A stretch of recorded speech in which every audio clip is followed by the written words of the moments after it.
Santon, Johannesburg. The resolution of the standoff now means Zambians will be accorded a chance to mourn their 60th head of state with dignity, a move that has been praised by the negotiation delegation. We are so happy that ultimately the country, the different functions that were there, have now held hands, they've now come together as one, so that we together move forward and see that our son is buried with the respect and the dignity that he so much deserves. This has been a very, very difficult phase. It has been a joy to see what God has done today, to see the family and the government team in a joint press briefing presenting to the nation the fact that even though there were some hurdles, these hurdles have been overcome. That speaks of who we are. But let us understand that as individuals, we are nothing. But as a nation in totality, we are something. And therefore, we should look at this situation from that perspective. The late president, who died in South Africa, will now be put to rest on Monday, June 23rd, following the extension of the mourning period. Henry Himonde for Zanis News in Santon, Johannesburg, South Africa. Fellow countrymen and women, it is with heavy hearts, yet with profound respect, that we address the nation today. We wish to confirm that the arrangements for the repatriation and burial of our late sixth president, His Excellency Mr. Edgar Chagwa Lungu, who passed away on June 5, 2025, at Mediclinic Mediforum Hospital in Pretoria, Republic of South Africa, have been concluded.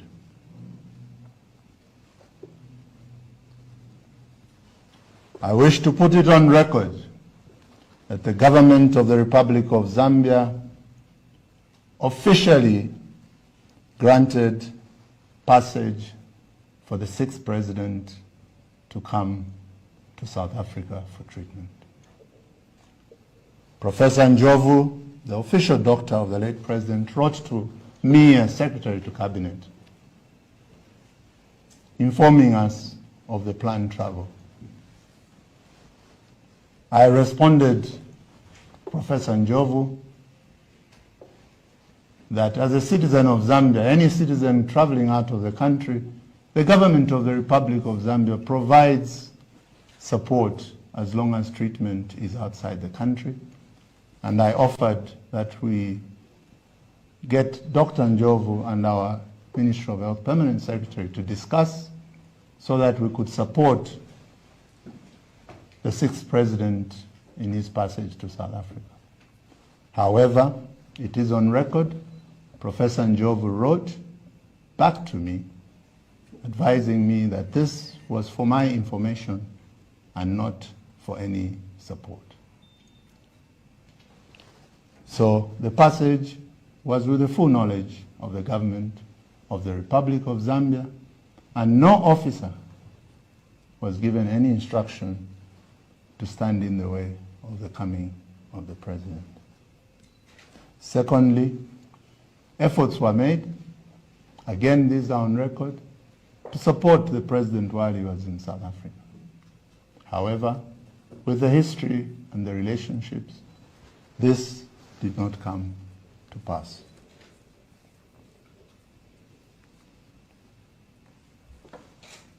Now, in accordance with the family's wishes and the dignity befitting the service of the sixth president to our nation, a state funeral shall be held and shall be presided over by the President of the Republic of Zambia, Mr. Hakainde Hichilema, culminating in the former president's burial on Monday, 23rd June 2020.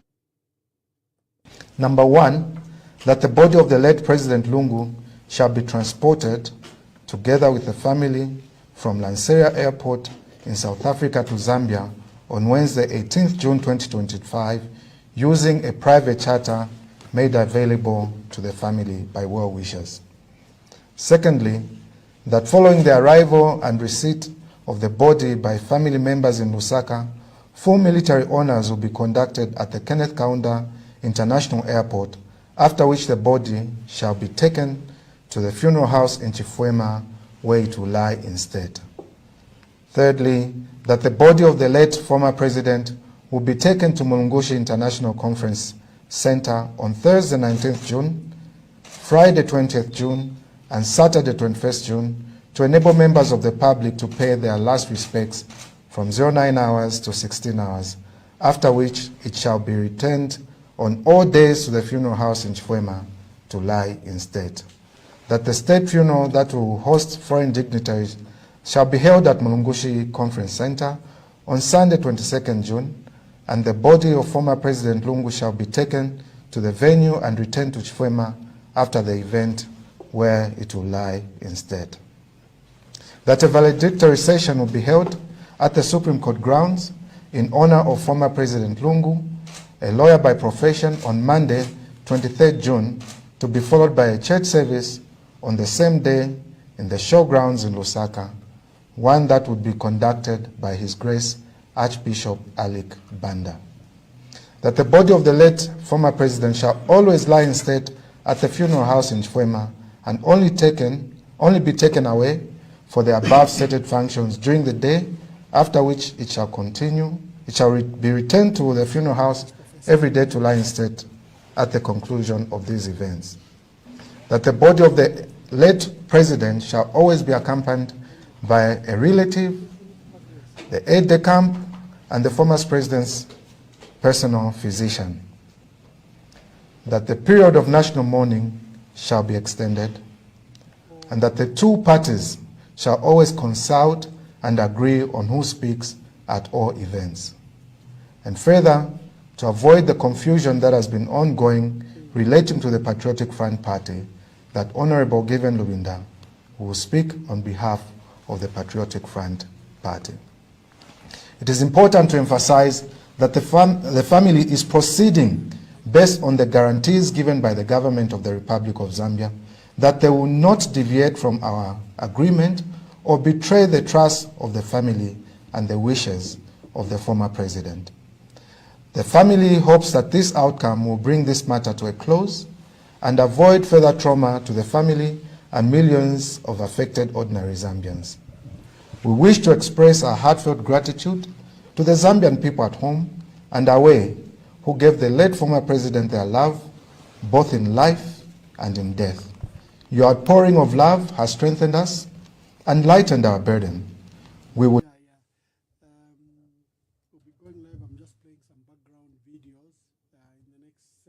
Mazina yangu leo ni Nebo Betha Lungu. Ni Nebo nkashia kwa Edgar Chagwa Lungu. Chagwa Lungu emwa icho wandi uku nka ine panuma. Nomba ndefu ayokulanda kuchalo cha Zambia uko ati mumfwe ifyo ndelanda munivele maningi vamene vunufunola vila. Nifuna kulabira kuti uyu mubiri wa Chagwa wamene utudoselana pali zino ntawi taoneka monga seolomba tawika mumanja ya mwine Mulungu ni ya kuti azive viti kuti tichite pali zino ntawi tifuna tinkale pasi tikambilane monga banja tizive viti kuti tichite osati seo te banja tuodoselana na boma tifuna kuti tinkale pamozi tike maganizo pamozi lomba tikunga kumva kuti mailo statement ya chinja lomba seo te babanja titolepo chinji so pora bila vonse hivyo. That's why amakebi Zulu niye pasa mpamvu neo ne sister wao kuti atilavirire ku ziko la Zambia viti kuti vikonkepo vitufuna kuti tichite. Nineo nuwa pa mpamvu amakebi ozitolera lini mpamvu mubeka bene fellow countrymen and women, brothers, sisters, and everyone who's listening in or indeed watching us. This is a statement formed on behalf of the Lungu family relating to the burial and funeral of the late President Edgar Chagwa Lungu. As the public may be aware, we had engaged government on the arrangements relating to the burial of the late 6th Republican President of the Republic of Zambia, President Edgar Chagwa Lungu. Following a joint briefing between family and government, we came to an agreed position that the mortal remains of President Edgar Chagwa Lungu would be repatriated today, the 18th of June, 2025.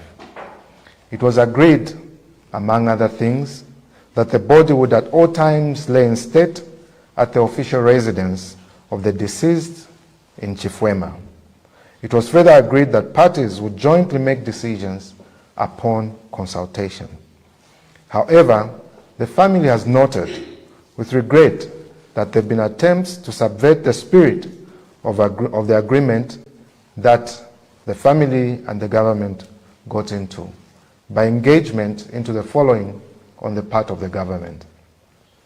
On the 16th of June 2025, a statement to the public was released by Road Development Agency stating that they would be carrying out repair works of the road from Crossroads 7 kilometers onwards. As the public may know, this is a road that leads to Chifwema, the official residence of the former president. It is also part of the program and agreement that at all times the body would be moving from Chifwema to Mulungushi Conference Center for purposes of body viewing, the state funeral, as well as the burial service on the 23rd. However, the notice from RDA put it across that the road would be under maintenance.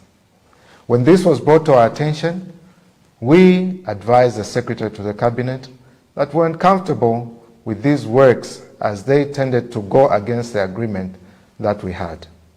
When this was brought to their attention, the said works were suspended until further notice. However, on the 17th of June 2025, the Secretary to the Cabinet issued a statement restricting people from receiving or at least witnessing the arrival of the remains of the former president. This notice was issued without consultation with the family, and further, no opportunity whatsoever was given to the family to indicate whom they wished to invite, if at all the attendance was by invitation, nor were they given any chance to say anything as regards the said invitation. When the Secretary to the Cabinet was engaged, he only stated that there were security concerns, which concerns still have not been stated to the family. Following that statement, the next thing was that there was a program for the arrival of the body at Kenneth Kaunda International Airport. This program suggested that upon arrival at Kenneth Kaunda International Airport, the body would be taken to a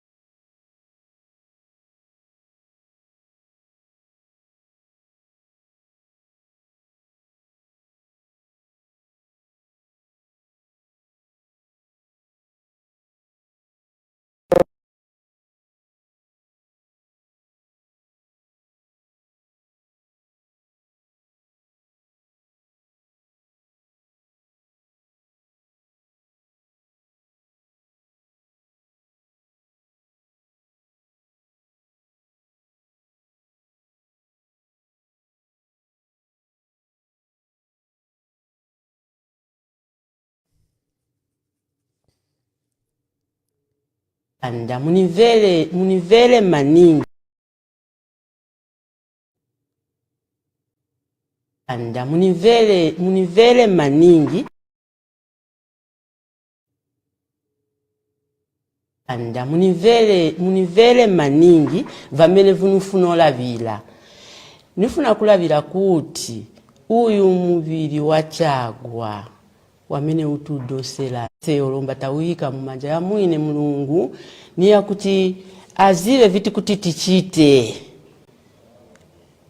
pali zino ntawi tifuna tinkhale pasi tikambirane munga banja tizive viti kuti tichite osati sewo te banja tiwodonserana na boma tifuna kuti tinkhale pamozi tike maganizo pamozi lomba tikunga kumva kuti mailo statement ya chinja lomba sewo te banja titolepo chinji so pola bila vonse hivyo. That's why amakebi Zulu nevunupasa mpamvu neo ne sister wao kuti atilavirire ku ziko la Zambia viti kuti vikonkepo vitufuna kuti tichite nineo nuva pa mpamvu amakebi ozitolera lini mpamvu mubeka bene Fellow countrymen and women, brothers, sisters, and everyone who's listening in or indeed watching us. This is a statement for and on behalf of the Lungu family relating to the burial and funeral of the late President Edgar Chagwa Lungu. As the public may be aware, we had engaged government on the arrangements relating to the burial of the late 6th Republican President of the Republic of Zambia, President Edgar Chagwa Lungu. Following a joint briefing between family and government, we came to an agreed position that the mortal remains of President Edgar Chagwa Lungu would be repatriated today, the 18th of June, 2025. It was agreed, among other things, that the body would at all times lay in state at the official residence of the deceased in Chifwema. It was further agreed that parties would jointly make decisions upon consultation. However, the family has noted with regret that there have been attempts to subvert the spirit of the agreement that the family and the government got into by engagement into the following on the part of the government. On the 16th of June 2025, a statement to the public was released by Road Development Agency stating that they would be carrying out repair works of the road from Crossroads 7 kilometers onwards. As the public may know, this is a road that leads to Chifwema, the official residence of the former president. It is also part of the program and agreement that at all times the body would be moving from Chifwema to Mulungushi Conference Center for purposes of body viewing, the state funeral, as well as the burial service on the 23rd. However, the notice from RDA put it across that the road would be under maintenance. When this was brought, we advised the Secretary to the Cabinet that we weren't comfortable with these works as they tended to go against the agreement that we had. When this was brought to their attention, the said works were suspended until further notice. However, on the 17th of June 2025, the Secretary to the Cabinet issued a statement restricting people from receiving or at least witnessing the arrival of the remains of the former president. This notice was issued without consultation with the family, and further, no opportunity whatsoever was given to the family to indicate whom they wished to invite, if at all the attendance was by invitation, nor were they given any chance to say anything as regards the said invitation. When the Secretary to the Cabinet was engaged, he only stated that there were security concerns, which concerns still have not been stated to the family. Following that statement, the next thing was that there was a program for the arrival of the body at Kenneth Kaunda International Airport. This program suggested that upon arrival at Kenneth Kaunda International Airport, the body would be taken to a designated place for a church service, and thereafter it would be received by President Hakainde Hichilema at the airport. This position was not an agreed position with the family, and the program was made without consultation with the family. When this matter was made known to the Secretary to the Cabinet, he stated that the same was released in error and was a draft, and as such should not have been released. Before long, yet another statement, which they termed a combined program, was released, which essentially contained the same, but further went to suggest that on Thursday, the 19th of June 2025, President Hakainde Hichilema would lead the body viewing at Mulungushi International Conference Center. This program, as well, was arrived at without consultation with the family. For this reason and many more, the family finds it very difficult to believe that the government will stick to their end of the agreement, and have resolved, sadly so, that the mortal remains of President Edgar Chagwa Lungu will not return home today.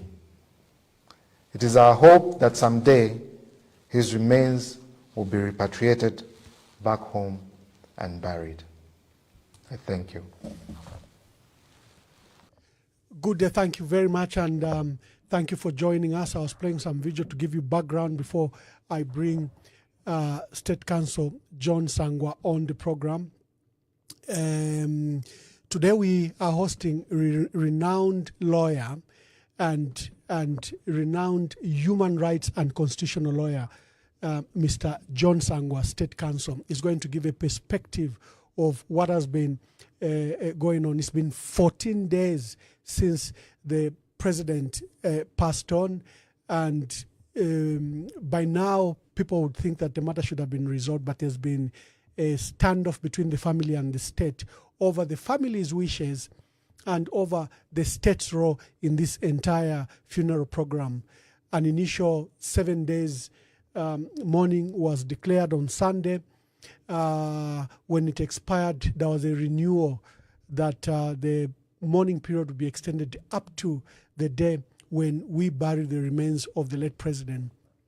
All systems were to go until today. We learned that the program that was released yesterday by Cabinet Office seemed to have abrogated some agreements between the family and the state, and it seems to have defeated the very reason they had sat down and agreed. And the family sadly made a difficult decision and suspended the evacuation of the remains of the late president. Let me bring in John Sangwa, State Counsel. Mr. Sangwa, good evening. Good evening, thank you. Thank you very much, sir. How have you been? I've been okay. We haven't spoken. The last time I think we spoke was about what? In December. Yes, we haven't yes. spoken ever since. It's been almost 7 months. 7 months indeed. Yeah. Yes. State Counsel have been very quiet. People keep on saying, when are you bringing him to discuss the Constitution? But that's not the topic for the day. People miss you. They miss your voice on these cardinal issues. Thank you. Just what is your perspective regarding this war matter? You must have studied it. Just give us the perspective from the point of the law. Yeah, this is a very sad development, which ordinarily should not happen. It's embarrassing, but we are where we are. But it's also a lesson. It is a sign of our inability to respond to the challenges that we face as a country. And it is also a reflection of our misplaced priorities. And what has contributed to this is clearly the absence of the law to govern such events. Yeah. So it is a known fact that once one has served as president, at some point they will die. and what happens, how do we manage that process? And unfortunately, 60 years on, there is actually no legal framework to govern such events, and whatever happens is basically being done on a case-by-case basis. So I think it is a failure on the part of those given the responsibility to manage the affairs of this country to try and put in place the necessary legal arrangements to address such situations. Counsel, you've handled these matters, some directly, some indirectly.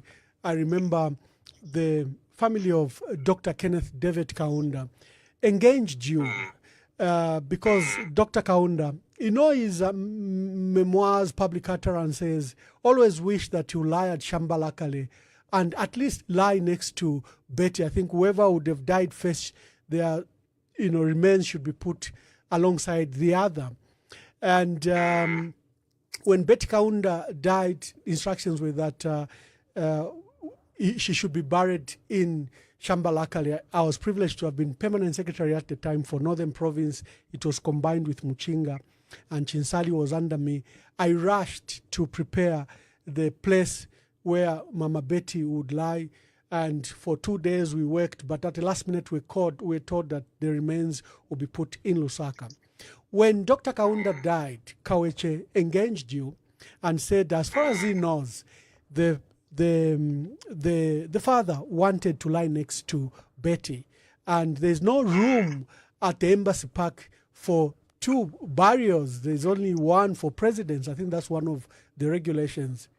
Just give us a background, and how did you take this matter? How did you go to court? What were the outcomes?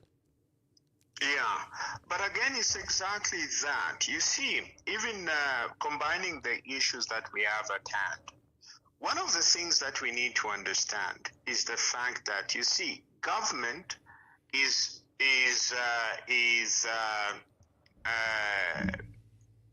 creation of the law. Now, what it means is that the powers of what government can and cannot do is stipulated in the law. Okay? Yes. Now, when government decides to move, they should be able to point out to a specific provision of the law empowering them to do what they want to do. Okay? Now, in the absence of that, and this is what happened in the case of Dr. Kaunda, the argument that the family had was basically that, well, those were his wishes that you have just talked about.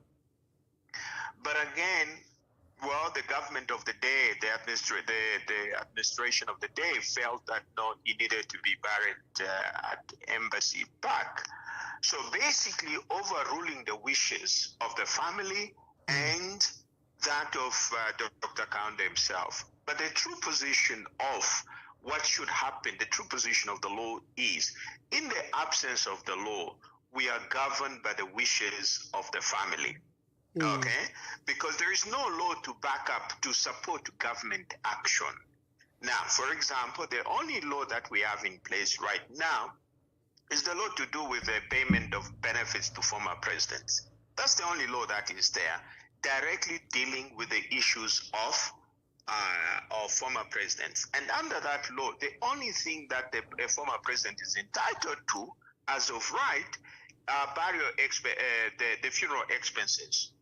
But that is also presupposes that that particular president is not in active politics. Okay?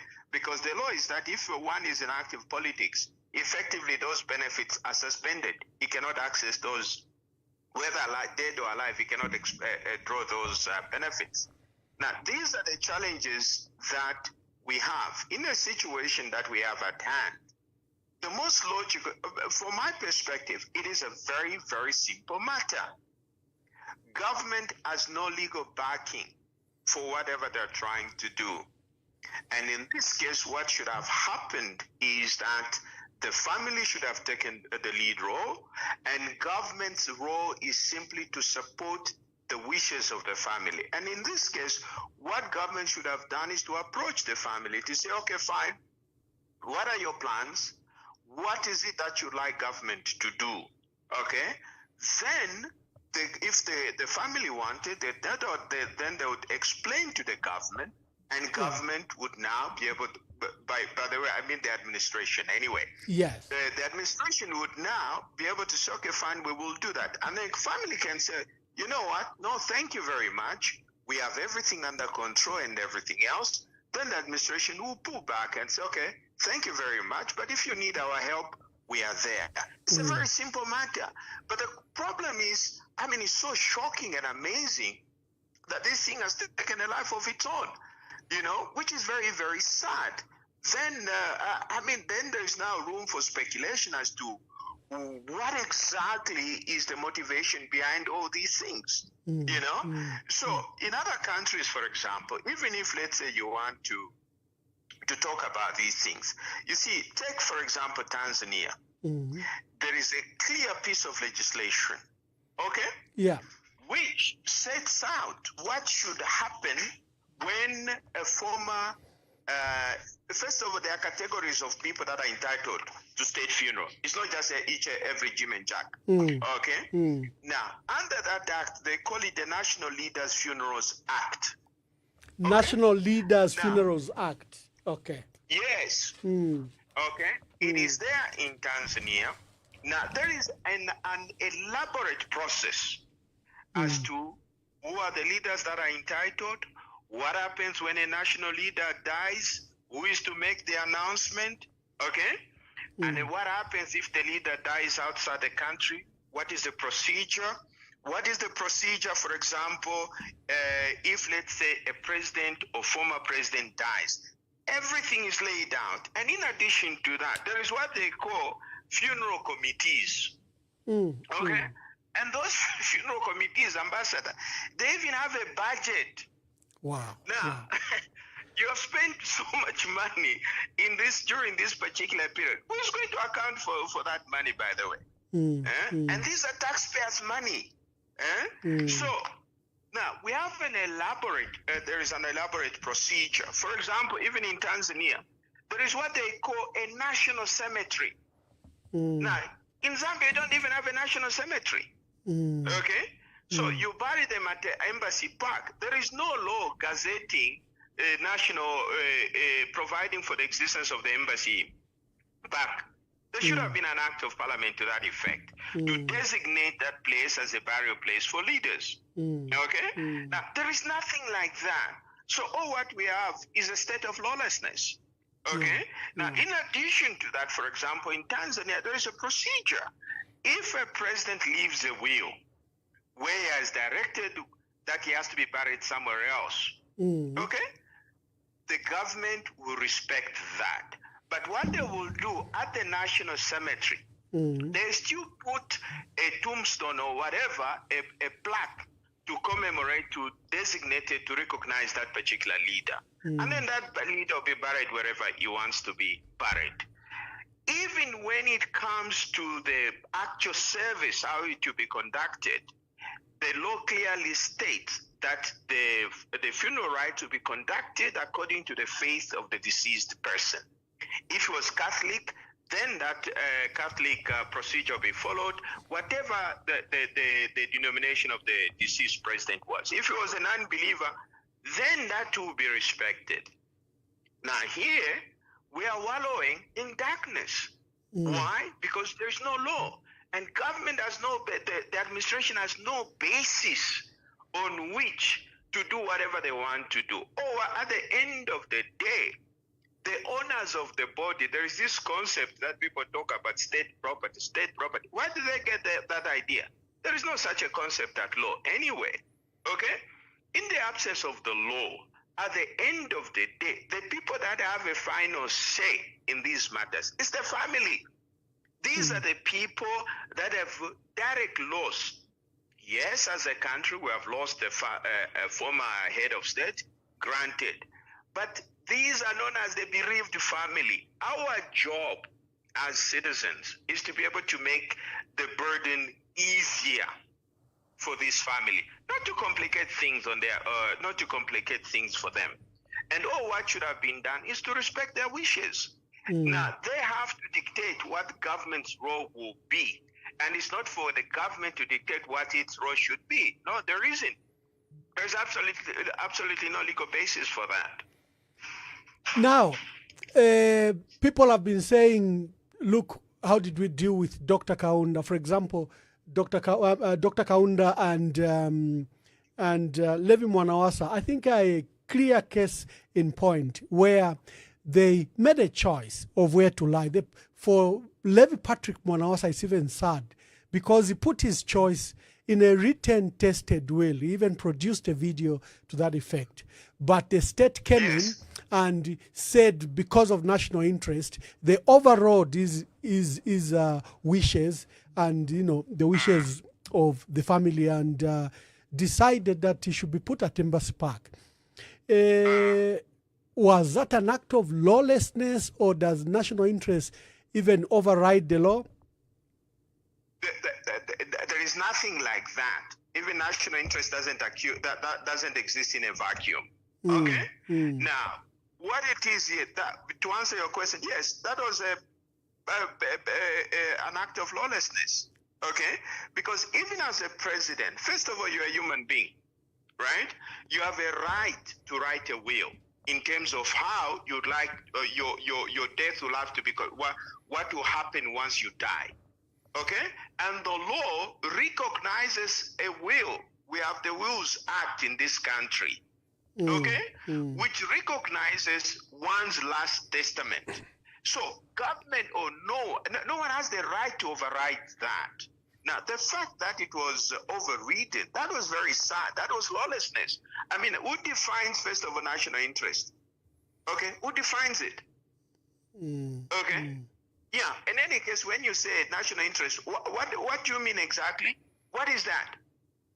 Okay? So these are the things that we should be able to learn from this experience and be able to put a legal framework. Okay? But at the end of the day, we should also provide for the fact that the person who is an former president may have his own desires. Okay? I mean, he may not desire to be buried at Embassy Park, right? And government should be able to, whoever the administration that is in office at that particular time, should be able to respect that, okay? Right now, as we speak, government has no basis on which it can dictate. I've heard people say, oh, well, it's been done before. Yes, if you have done it before, it has been with the concurrence of the families of the deceased presidents, okay? But the fact that you have done something before doesn't make it right, doesn't make it legal, okay?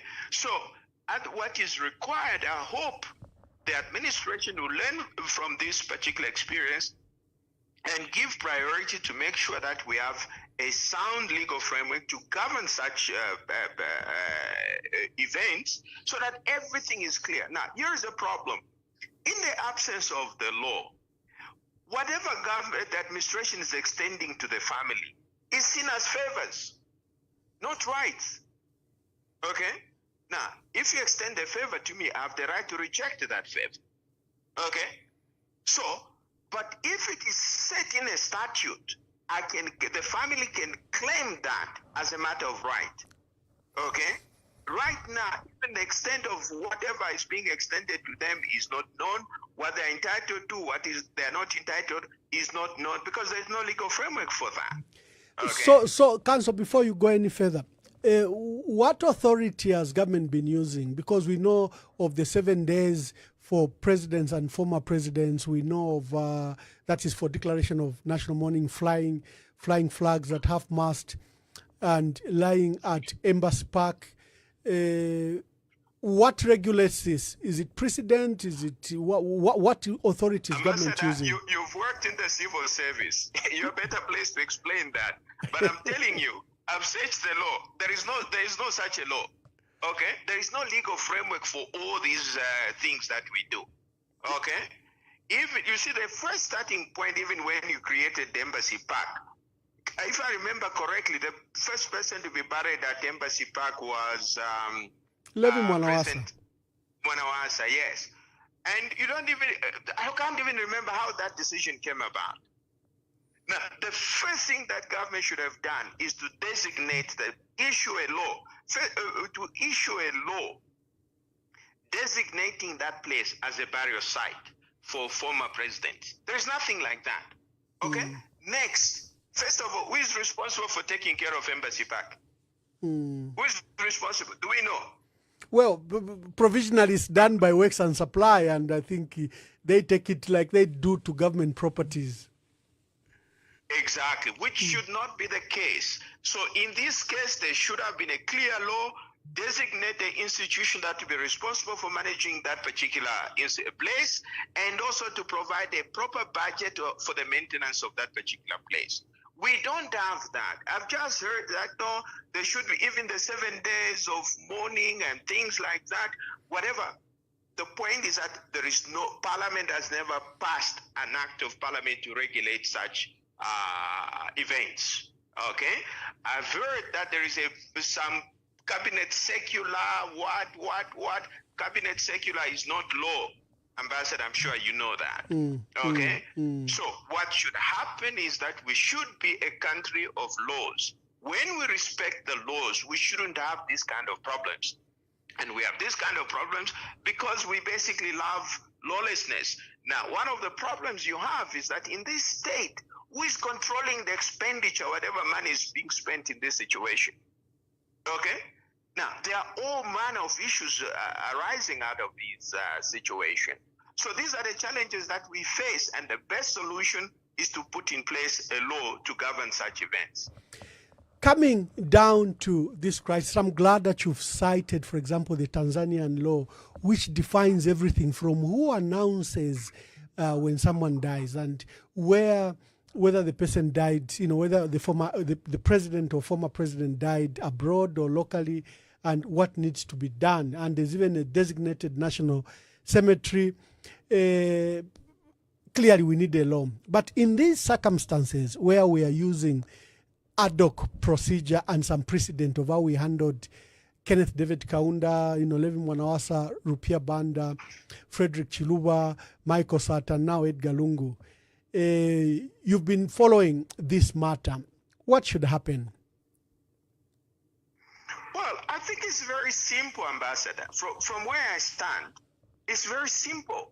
We respect the wishes of the family, right? So, Zambians should rally behind the family. Okay, they tell us what exactly they want us to do, and we give effect to that. That's all. It's as simple as that. Okay. There is one contentious issue. As simple as that. There's one contentious issue where it was requested that the head of state, I think recognizing the fractious relationship that existed between them, that he probably stays away from the process. Number one, the government is arguing that as a head of state, he has functions to perform. For example, when the service where there will be regional leaders, both current presidents and former heads of states come, clearly the president is a host and he should be allowed to be present. When the remains come, they think that as head of state, it's his presidential duty to go and receive those remains. Can you have a state function without the head of state? Ambassador, one of the problems you have in all those things, the president doesn't act in a vacuum, okay? He needs the law to govern his actions, okay? All those things that you're talking about, where in the law are they stipulated? There is none, okay? There is none. Yeah. So if somebody says, don't attend my funeral, Ambassador, what is wrong with that? What is wrong with that? That his head of state is one of his presidential duties to... but I'm telling you, don't come to my funeral. Okay? What's wrong with that? What is wrong with that? Those are my wishes. Assuming that is indeed the position, okay? And even if indeed that's what the family wants, what is wrong with that? Now, if you are talking about, so there'll be foreign dignitaries coming, what and so forth, that's fine.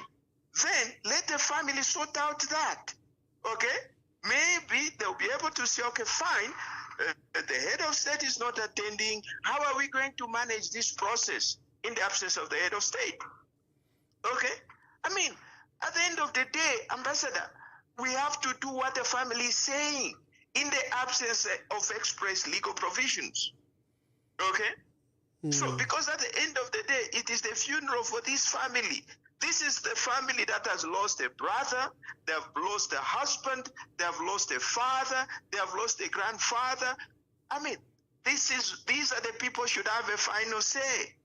Okay? Not us, not government, not the administration. Okay? Now, if there was a law, you can tell me what the law is. Okay? Now, for example, right? Who has control over the body anyway? It's the family. It's the family who were with the deceased when he was getting sick and up to the time of his death. Who were there? Were we there? Was the government there? It's the family. Now, we have to respect these people. These are the people mourning. These are the people directly impacted by this particular loss. You know? And it is something very un-African. Anyway, you know, Ambassador, when we go there, whichever funeral you go to, there are people in charge. You can't just walk into somebody's funeral and begin to dictate what should happen. No, we find out. And at the end of the day, you determine what role you should play. Okay? If you go there, you realize, oh, people, there is no food or there is no charcoal. You go and buy charcoal and you put there. You know, you make your contribution, you walk away. But you don't take charge of the funeral. You don't. Okay? In the absence of the law, we have to give respect to the family. The family will tell us, if they can even tell us, you know what, we don't need government help. We have everything under control. We say, thank you very much. What is wrong with that, Ambassador? What is wrong with that? What is wrong with that? So the complication and crisis that has emerged where, you know, even heads of states in the region have engaged our president. This matter has not just become a Zambian matter, it's a regional crisis, and now we are being reported across the world about this impasse.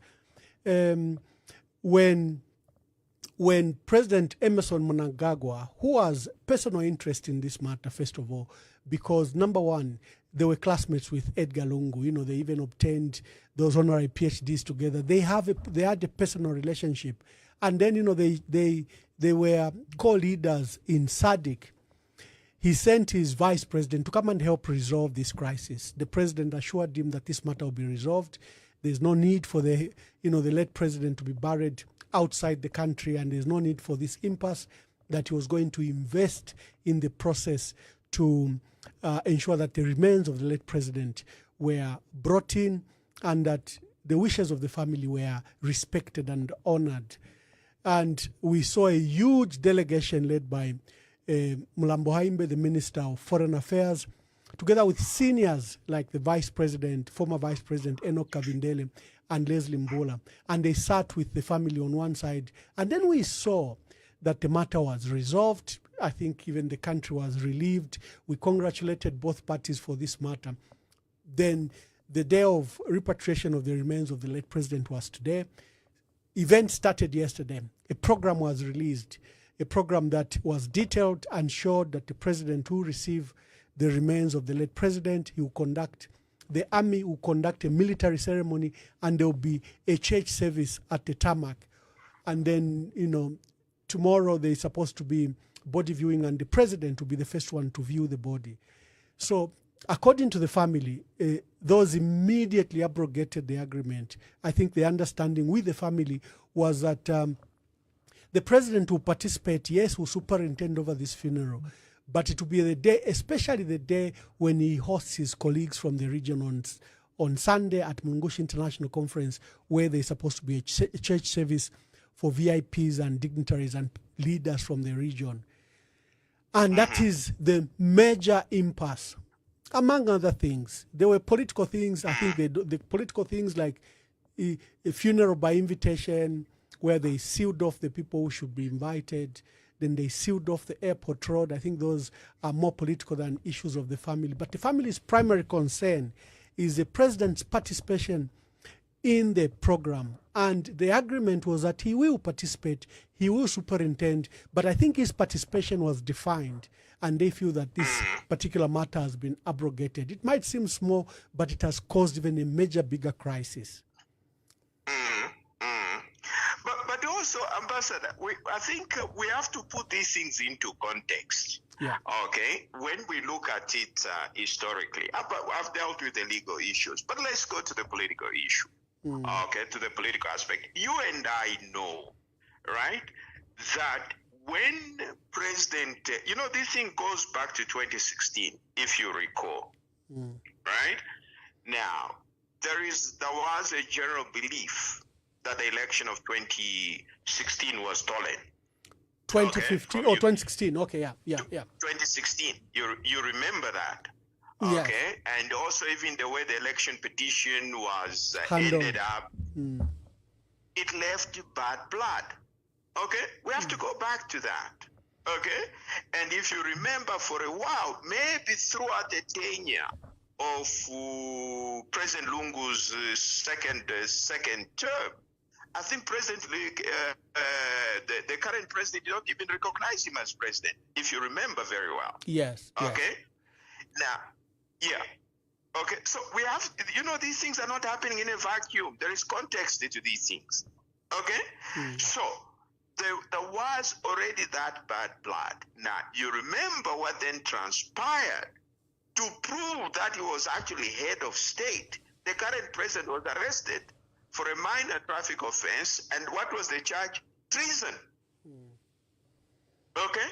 So these are all issues that have to be borne into in context. Now, tables reversed, okay? The current president is in power, the former president is out of power, and we all know what has transpired ever since, okay, President Lungu left office in 2021. We know the relationship has not been smooth, okay? So all these factors, now we can't just wake up one day and pretend that everything is okay. We can't. Okay, this is the genesis of all these things. So when we discuss these things, we have to look at it from that context. Okay, and the other point, which I think other people have said, is that, listen, look at the way you treated the man. Okay, he made several attempts to try and go and seek medical help, and the administration turned down all those efforts. Okay, and the man had to sneak out of the country like a common criminal. But this is the reality, okay? And that is possibly, I'm not speaking as a family spokesperson, but as a follower of political events in this country, we can't ignore that background, okay? And it is that background that calls for sober-mindedness, okay? That calls for compromise, for people to be able to respect one another. When there is an agreement entered into, okay, we respect that. Okay, now I can understand the family's alarm. Okay, they feel we had an agreement before we even land with the body. These things are being abrogated already. There is absolute mistrust between the two camps. Okay, so the issue I think can be resolved is very simple to resolve this. All what they need is the administration to just comply with the wishes of the family. Okay, so and then all these things I'd like to believe will be resolved, But at the end of the day, even speaking as an African, we give respect to the bereaved families. We don't dictate to the bereaved family. We don't. We support them. If they would tell us when they would like the body to be buried, they would dictate. They even have the right to dictate what the deceased, the clothing that to be given to the deceased. They have a say in all these things. Yes, there is this notion to say, well, he was no common man and everything else. But the truth of the matter is that you are president. When you leave office, you are not an ordinary human being. Okay? That is the position. Now, in the absence of a law conferring you additional rights, you are not an ordinary person. Okay? So these are the challenges that we have as a country, and I hope we can learn something from this. But I think it's quite easy to diffuse the situation. If people are genuinely interested, there is no any other ulterior motive. I don't see why we can't reach, there can be no compromise. Looking at things from the family's perspective, they now say, before we land, the body lands. You've already abrogated the terms of the agreement. What more when you get into the country? What do you think will happen? So you can understand from that perspective. Okay. There is a matter related to the law. The president on 28th October 2023 returned to active politics. He renounced his pensions and benefits, which entitles him to security, 80% of the president's salary, to an office. It also entitles him to a construction of a house of his choice. He forwent all these pensions and benefits as provided for under the 1993 Former President's Benefits Act. In death, does he reclaim these issues? Because again, the state is trying to use that his former president. How can you reclaim in death? How can you reclaim in death what you didn't enjoy? They are saying since he died, he has stopped politics. Therefore, will the state has a right to deal with him as a like they are saying is a property of the state, which notion you have immediately rejected. No, you can't blow hot and cold. What was he? He died as a politician. As far as they are concerned, he died as a person who is in active politics. The question is, do those benefits accrue? The answer is that they don't. Okay? So you cannot in death enjoy rights which you didn't have when you are alive. How? How does that happen? Huh? Yeah. I mean, it can't. I mean, these are the things that we should learn from. That sometimes certain decisions should not be driven by political considerations. Okay? When you begin to target certain individuals, this is what happens. Now, when you are a former head of state, whether you take part in active politics or not, that shouldn't change. And once you have served, those benefits have already accrued to you. But unfortunately, we amended the law. Okay? As the law stands, the family of the deceased are not entitled to any rights under that particular act. They're not entitled to any benefits. Okay? That's what it means. So you have to be consistent. You have to be consistent. You cannot say in one breath you don't have you can't enjoy these rights, and in another instance you say you can. No. Okay? At death, it is the benefits that you've been enjoying whilst you're alive which crystallize at your demise. Okay? We can begin to confer on you new rights when you die. The agreement that was hammered out on Monday and Tuesday, is it a legal document? Can you action it out? Because the family is of course you can't, Ambassador. This was just an understanding. This was just an understanding, a compromise. Okay? It's not a legally binding instrument. It's not. Okay? Yeah, it's just an understanding.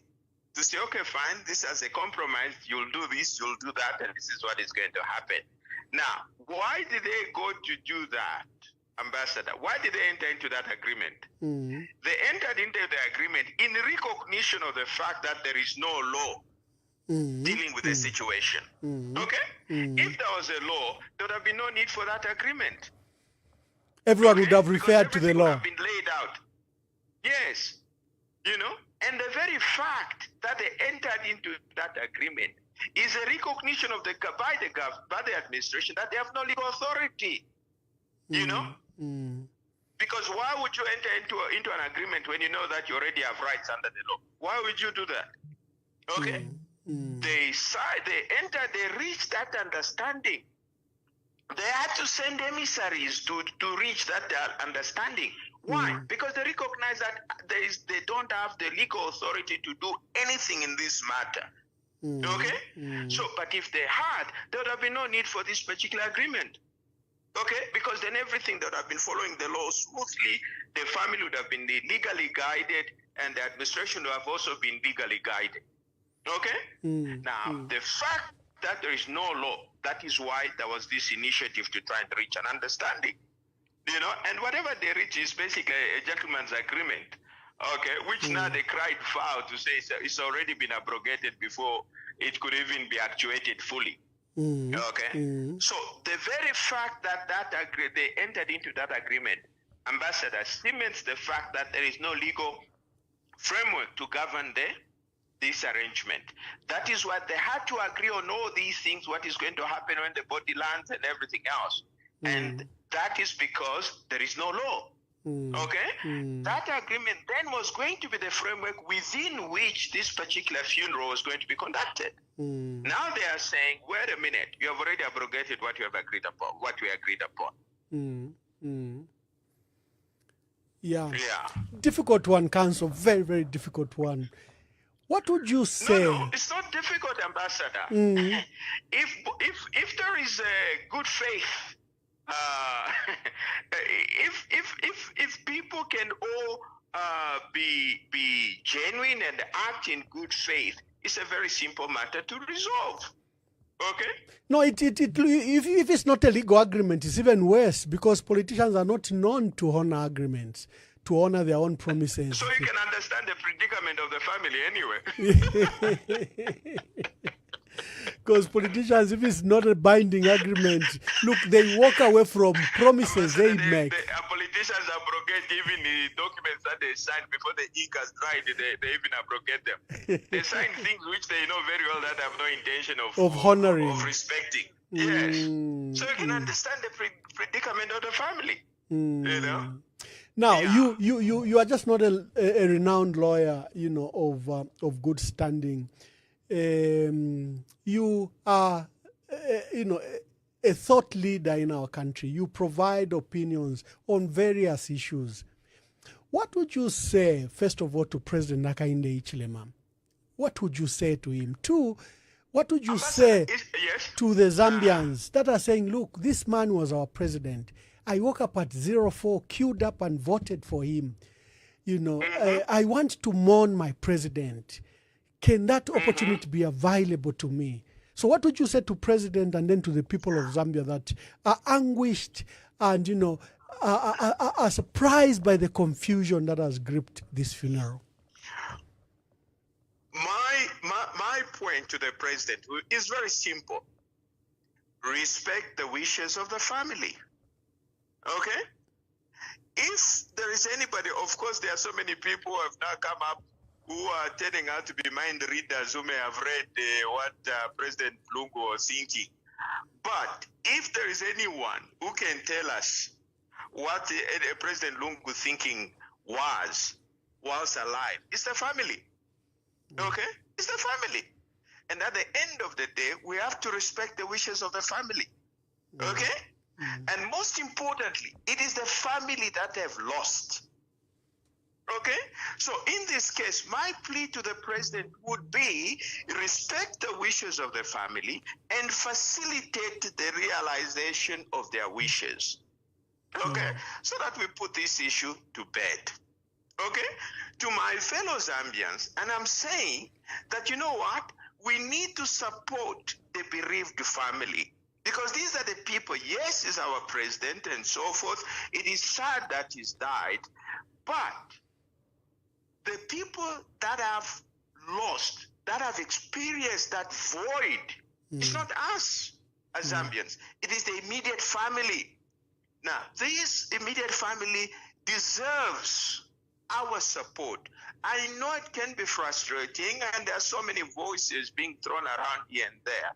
But at the end of the day, the most African and humane thing to do is for us to respect the family's wishes. We have to do everything possible in our power to help the family that has lost that have lost a dear one. That is our responsibility. Our wishes as Zambians are inconsequential. Yes, Ambassador, I may have voted for him, but beyond that, what else is there? Okay? Yeah. It's inconsequential. But the people that have been directly impacted is the family. Okay? It is the family. And our primary obligation must be to the family, not to anything else. Even our pride, we have to put it aside. And my plea to the president would be, allow the family's wishes. If they say, listen, we don't want you there, well then good. Why not respect that? Why not respect that? Now, you are saying you brought in the argument, so what about the other foreign head of states? The starting point is to accept. If the president accepts that, then other arrangements can be made in terms of how other presidents would do, those presidents who want to come. Separate arrangements can be made. I don't think that is impossible. You know, if people are genuinely interested in putting this issue to bed, we should be able to find a solution. Okay? So that would be my take. Okay? Yes, the people directly impacted is the family. Yeah. Okay? Yeah. It's the sister, it's the wife, it's the children, it is the grandchildren. Those people, those are the people that have suffered loss. Yes, it feels bad, but we're not the ones experiencing the void. Yeah. Okay? Yeah, it is them. We should be sympathetic to them, not to the government, not to the administration. No. Our primary focus is on the family, not the government, not us. How we feel, how the president feels, how I feel as a citizen is inconsequential in this general scheme of things. The priority should be the family and respect their wishes so that they bury their loved ones. We help them to bury their loved one. Yeah. No, it appears people kept on thinking that the president's interest should override because he's looking at state and national interest, and therefore, you know, his posture and his disposition in carrying out his function should override even family interest. Like family interests are just a minuscule part of the interest. But I think you've made it very, very clear. In the absence of the law, it's our duty as Africans, and I think as convention demands, that we respect, especially in issues of death, the wishes of the family. Yeah. And even if those who are talking about conventions and everything else, all those things that they say the president should do, where are they written? Where? Yeah. Council, I know you didn't give me a lot of time, but I don't know if we can take a few phone calls, and then, you know, then I let you go. I think you've guided very well. We need the law. There's no law. We need to, for example, draw, for example, from the Tanzanian law, they've stipulated a very detailed law, including where the remains are put. They don't have necessarily to be put where the cemetery is, you know. I think that is the way to go. I've seen here Professor Faxon Banda. Professor Faxon Banda, this is what he has just posted on his page. You know Professor Faxon Banda, he used to be your neighbor in the past. I think he's based in Europe now. He says Edgar Lungu wanted to have the last word, irrevocable word on Hakainde Hichilema. Then he has appealed to President Hakainde Hichilema to let your vice president preside over this state funeral, end the misery. I think that is an advice from our dear brother Faxon. So let me just pick this course and we hear what people are saying. Good evening. Please tell us your name and where you are calling us from.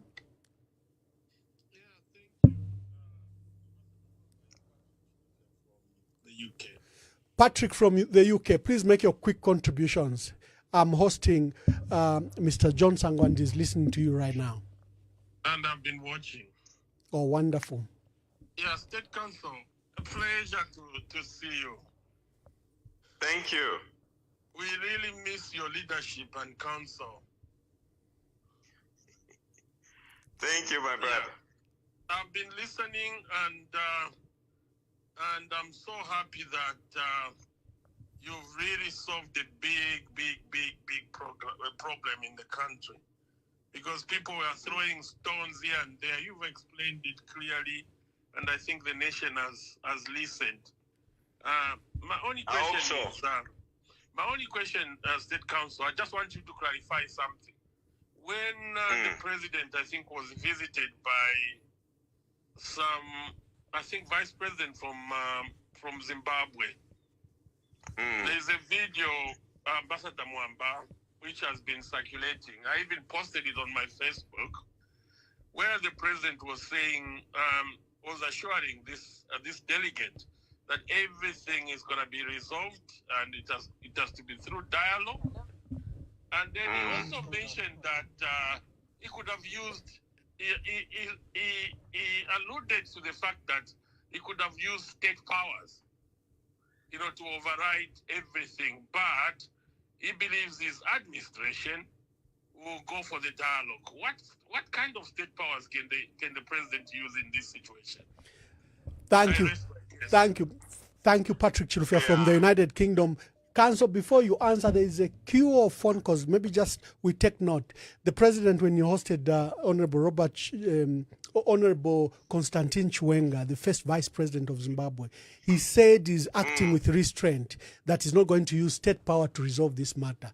It appeared like, can the president pick the body from South Africa, liaise with his colleague from South Africa and bring the body and bury it? Because he gave that impression, and I'm glad that Patrick has raised that issue. We have a caller from, please tell us your name and where you are calling us from. Can I remain anonymous, please? That is okay. Please, I'm hosting Mr. John Sangwa, State Counsel, renowned lawyer, constitutional and human rights lawyer. Please make your contributions or question to Mr. Sangwa. Thank you very much, Honorable Ambassador Mwamba. Good evening, Sangwa. Good evening. Excellent and insightful conversation, and I must say that it was a very good lecture. I felt like I was in an auditorium and just gotten very, very wise. Like the previous Thank you. I would like to believe that majority Zambians have listened. You have been asked very, very good questions that majority of us have had and not having access to somebody to respond to. And what a time to say yes to appear on this program and on this platform, because we know you as not to disrespect, but as not a cadre. You have maintained your status, and please continue being that. Continue being the professional, the technocrat that you are, because today I feel like just giving you a hug and just cry that we needed your voice, because you've responded professionally. And I would like to also state that I wish we had an opportunity where the state can actually prevent people like me, who is not a lawyer, who does not understand the legal understanding of some statement, because I have a following and therefore I can go out there and mislead the masses. You see, you have explained from a Zambian point of view, from a family point of view, but then from a leader point of view, you have touched on everything. Above all, you have said, Uri Chirilo, there's a family that is grieving. And all these questions, there's a lot that I would say, but please just receive your flowers, Basangwa. And thank you very much for appearing tonight. We needed that voice. And I dearly hope that people will not attack you, but it will come to settle, and that tomorrow maybe the Lungus can say yes, because what we heard from Makebi was like indefinite, and that is not too good. So thank you, Bamwamba, once again, and thank you, Basangwa. Receive your flowers, dear brother. Thank you. So much. Thank you very much. Oh, Council, there are rare times when we receive such commendation, and it has come from, women are gracious. They say what is in their heart. Congratulations. Let me take another call. Hello, good evening. Please tell us your name and where you are calling us from. Yes, good evening, Ambassador. Good evening. Good evening, Council. Just kindly speak up. Good evening. Yes, good evening, State Council. Good evening. Thank you. Yeah. Yes. please, two thoughts. I've heard people talk about treason in this whole thing. I've heard people say, I've heard people say, I've heard people say, Council Makibi Zuru risks to be cited for treason. And then this argument is actually coming from the issue of having a state funeral in the absence of the head of state. And someone was saying that how can you have the Zambia army presiding over a funeral without the commander-in-chief? I don't know your take on that one. Thank you. Council, the lines have queued up. Maybe you can answer those two questions chiefly. The one from Chilufya, where when the president hosted the special envoy from President Emerson Mnangagwa, when he hosted the vice president, he says, I'm reluctant to use my state powers. I want to go the route of dialogue. He presented like there is an opportunity for him to use state power. In your understanding of presidential powers, what did you understand? What state powers does he mean? Okay? I'd like to be educated on that. Okay? Because the point is this. When you're a public officer, ambassador, you've worked in government before. Yeah. Every decision you have made has been backed up by law. Okay? Even when you receive a per diem, there is a legal backing for that. Okay? And you are required to retire that there are procedures in government.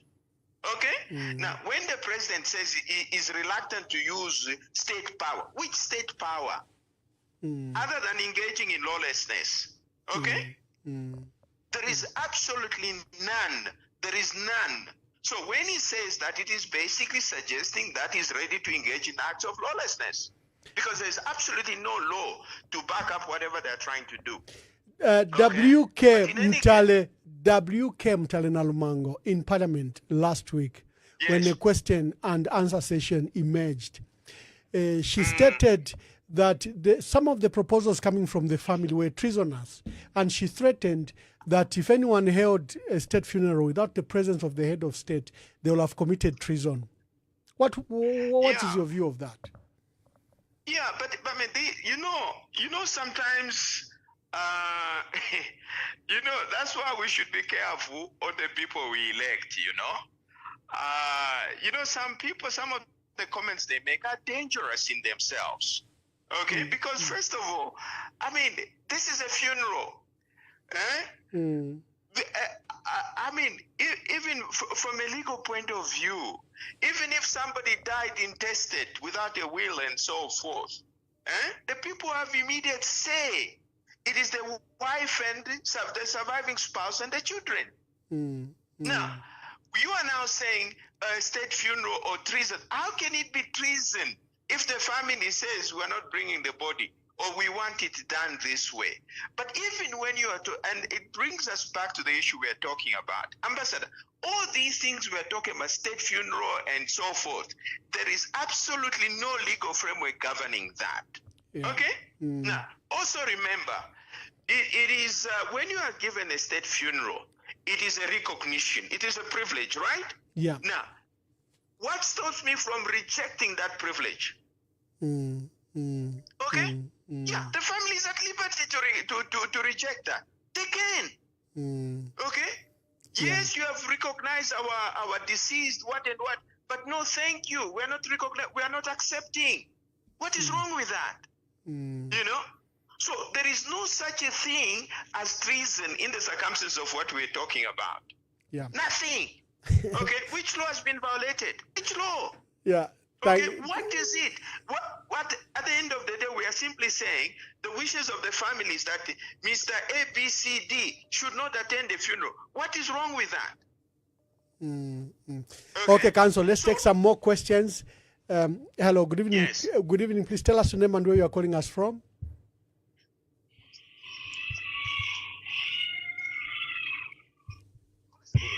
Good evening. Please just speak up.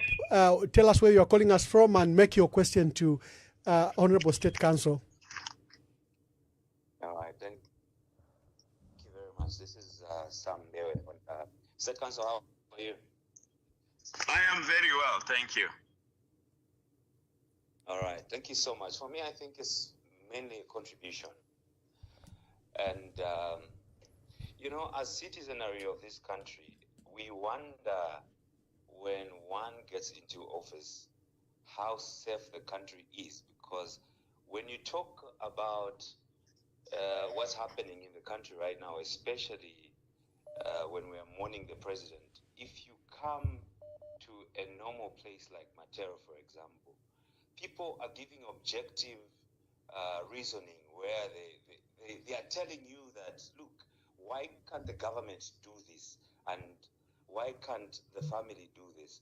And so for me, I think it's a matter of wondering if when you get into the State House, do you forget the principles of life where you are supposed to be objective? Because from this broadcast, you have said things, and I think the way you actually put a lot of things, it's not been about you being, you know, a technocrat, but it's been about being African and being Zambian and being cultured. Our culture demands that you respect the dead, number one. And like you said in your conversation, respect the family, because the family are the ones that are feeling it. The Bembas, Maimboya say, Ichikali Bachimfo Mwine. But with what is happening right now, we are wondering if State House or Community House is receiving the counsel that you have. You know, from the word go, a lot of people have been asking, why didn't the president ask the former vice president, Madam Inonge Wina? Because the family has always respected that lady. Even the country at large has respected that lady. But we're seeing a situation where it looks like only the UPND are trying to handle this. And of course, we know the impasse that is between the family and the party UPND. So for me, my question or my contribution or whatever it is that will be is, when people get into power or State House, is there something that happens to them that they stop reasoning? Thank you. I used to tell my friends, I said, look, I've been in government for such a long time, but I do see how we quickly change when we get into these big offices, air-conditioned office, a big car, and all of a sudden you think you are a better citizen than everybody else, Yeah, let me take some more calls, Council. I already have 129 missed calls, so let me just see, so you have an audience, and I think they're trying to hear from you. Let's just hold on. The line is so congested, it's just cutting the lines. Just hold on, sir.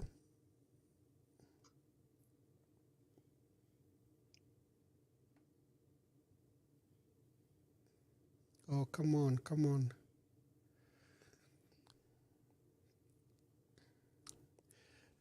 Good evening. Please keep it short. There are so many calls that are trying to come in. Introduce yourself quickly. Introduce yourself quickly and make your contribution or question to State Council. My apologies. You're speaking to Tiza Mkuka, and I am the youth advocate in Zambia. So I want to speak and contribute on behalf of the Zambian youths. Please. State Council, how are you doing? I am well, thank you. I'm happy to speak to you and just learn from your wise wisdom on this program. Thanks to Emmanuel Mwamba, Ambassador, for putting it across. Thank you, Tiza. Quickly make your contribution or your question. Yes, to you, State Council. Of course, we have all been observing what has been unfolding in the country. So I just want to ask you, from a legal point of view, from the Edgar Lungu's family, the steps that they've taken so far, and even if they were to really conclude on burying the former president's remains in South Africa, are they breaking any law or whatsoever?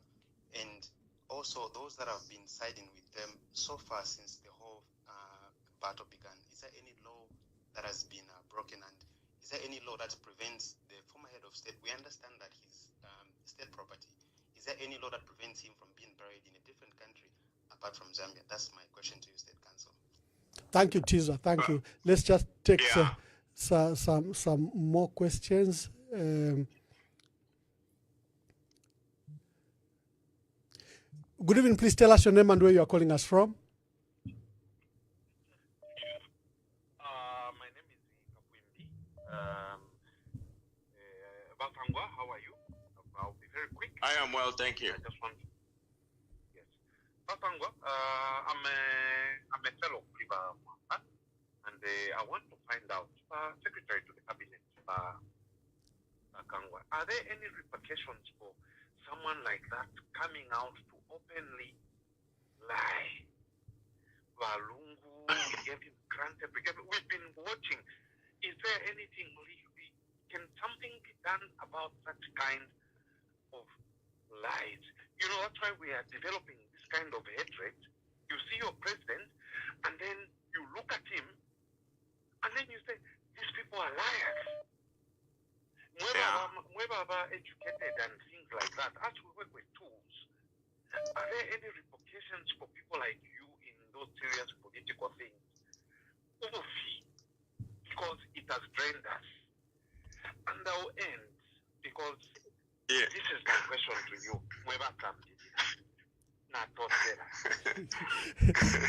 Council, you have 3 questions. Let's start with, I think Sam asked about, principles of the country. Then we have Teaser, the young man who says, has the family and those supporting them broken any law? Can they be cited for any law in the manner they've managed the remains of the late president or the way they've been negotiating?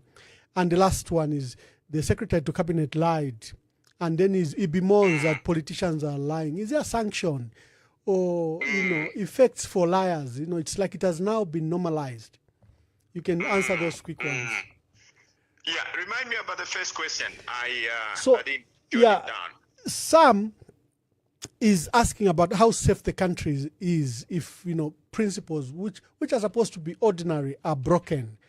Is the country safe? Because if he feels that the state with the threatening position is breaking some principles probably of peace and security. Then the second one is Teaser. Has anyone broken the law in the manner they've handled the remains of the late president? Then the lies, they've been normalized. Are there sanctions or effects to the lies? Yeah. Okay. Let me start with you see that this is what the conversation has been all about. There is no law, okay? So whatever the family has decided to do, it is entirely their prerogative. They can decide if they so wish to bury the remains of President Lungu in South Africa or wherever they want to. That's their wishes. And our job is simply to support them. If they think they'll be doing the right thing and it will be in accord with the wishes of the deceased, that is all. They can do that. There'll be no law that will be broken. Okay, there is no law. There is no law which stipulates which governs this particular situation. Okay, and whatever has been happening here is a very sad situation. Common sense should have prevailed, and that is what we should have been looking at. But obviously, when people have some other ulterior motives, it becomes very difficult. Even things that should be driven by common sense are not actually driven by common sense. But to answer the first question, the second question is that no law has been broken. They are perfectly at liberty. The body is under their control, so they can decide what to do with it. It's entirely up to them. Okay. The second question, the third question. Let me go to the third question. You see, unfortunately, you are dealing with Secretary to the Cabinet. He's not an elected official; he's an appointed official. Okay, but for those elected officials who tell lies, the only penalty you have is to make sure that they don't get re-elected. Okay. Yeah, wonderful. Because when you are, hello? Yeah, proceed. Finish your thoughts. I wanted to encourage other people to come in. When you are an elected officer, when you are elected is a privilege.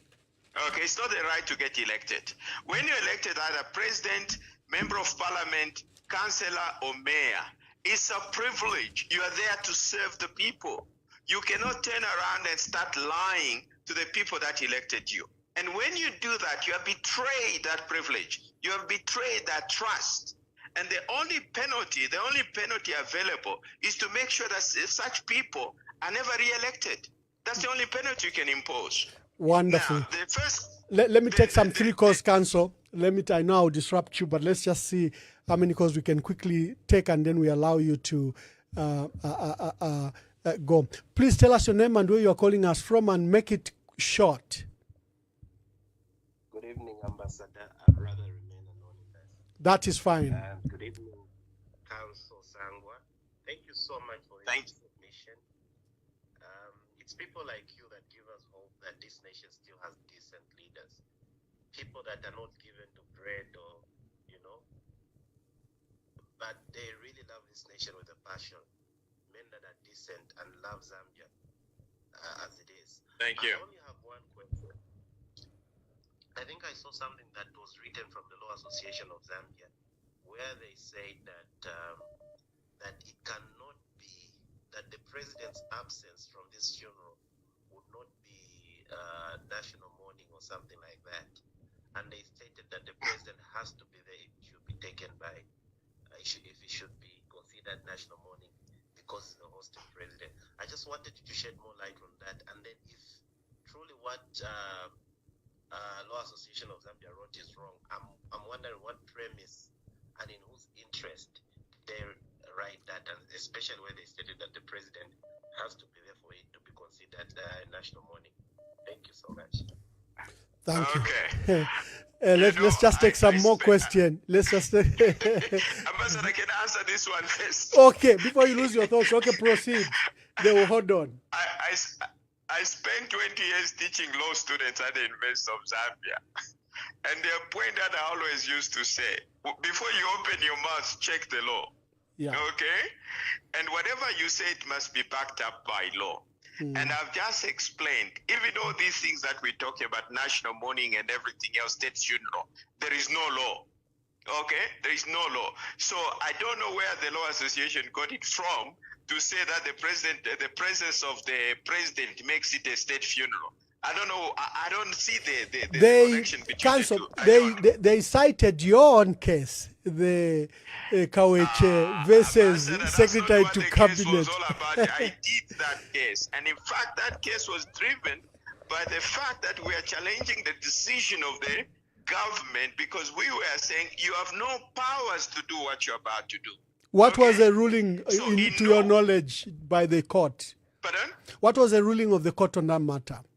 Yes, but interestingly, whatever, because it's a complicated issue. But the point is that we're applying for judicial review of the decision to hang on to the body. Okay? But that decision came out, the judicial review was refused. In no way did the court go to the merit of the matter, and it couldn't have done that. But in any case, remember, this particular decision came after the barrier had already been taken place anyway. Okay? So there was no opportunity to interrogate this thing. And the position of the law still remains. There is no statute. The parliament has never passed a law to govern this situation. Wonderful in answer. the absence of the law, the rest of the arguments remain moral arguments. They are not legal arguments. They are moral arguments, which you are perfect at liberty to disagree with. And lawyers So should your be moral perception- lawyers should be encouraged to leave moral arguments to the church. Exactly. Okay. So we go by the law. They should be able to cite the act passed by Parliament which regulates this particular arrangement. I know somebody else was saying, no, there is a secular what, and I said, well, a secular like that will have to be based on an act of Parliament. And there is no such an act of Parliament. Even seculars don't exist in a vacuum. Yeah. Okay. Yeah. Council, let me just take these two calls quickly. Hello, my brother, please. I don't know if you are my brother or sister. Make your introduce yourself and make your contributions quickly. Guys, my name.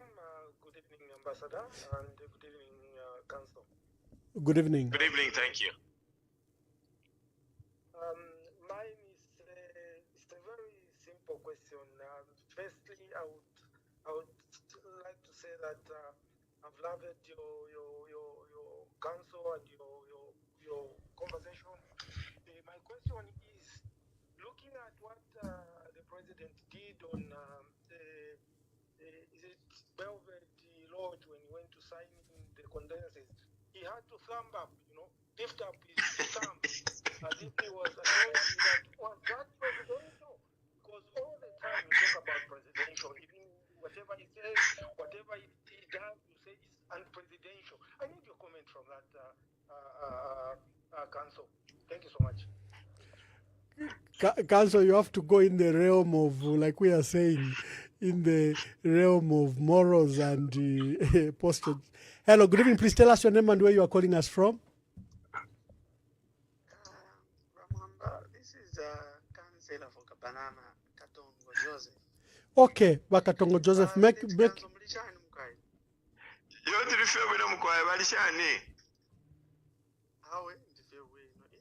Question is there a law which prohibits, because twali monokwebate ama book of condolences yali okuingizana, is there a law which prohibits not having a lot of book of condolences? That's the question I have. Thank you. Okay. Yes, Counsel. Yes. Thumbs up. I don't know whether, today you can doctor pictures, right? Yes. But let's proceed on the premise that is a genuine photo, right? Yeah. Counsel, just hold on. There's another call, especially, I think. Please tell us your name and where you are calling us from. Or Kaputa, and you remain anonymous. Mayo Landeni, what are your contributions or questions?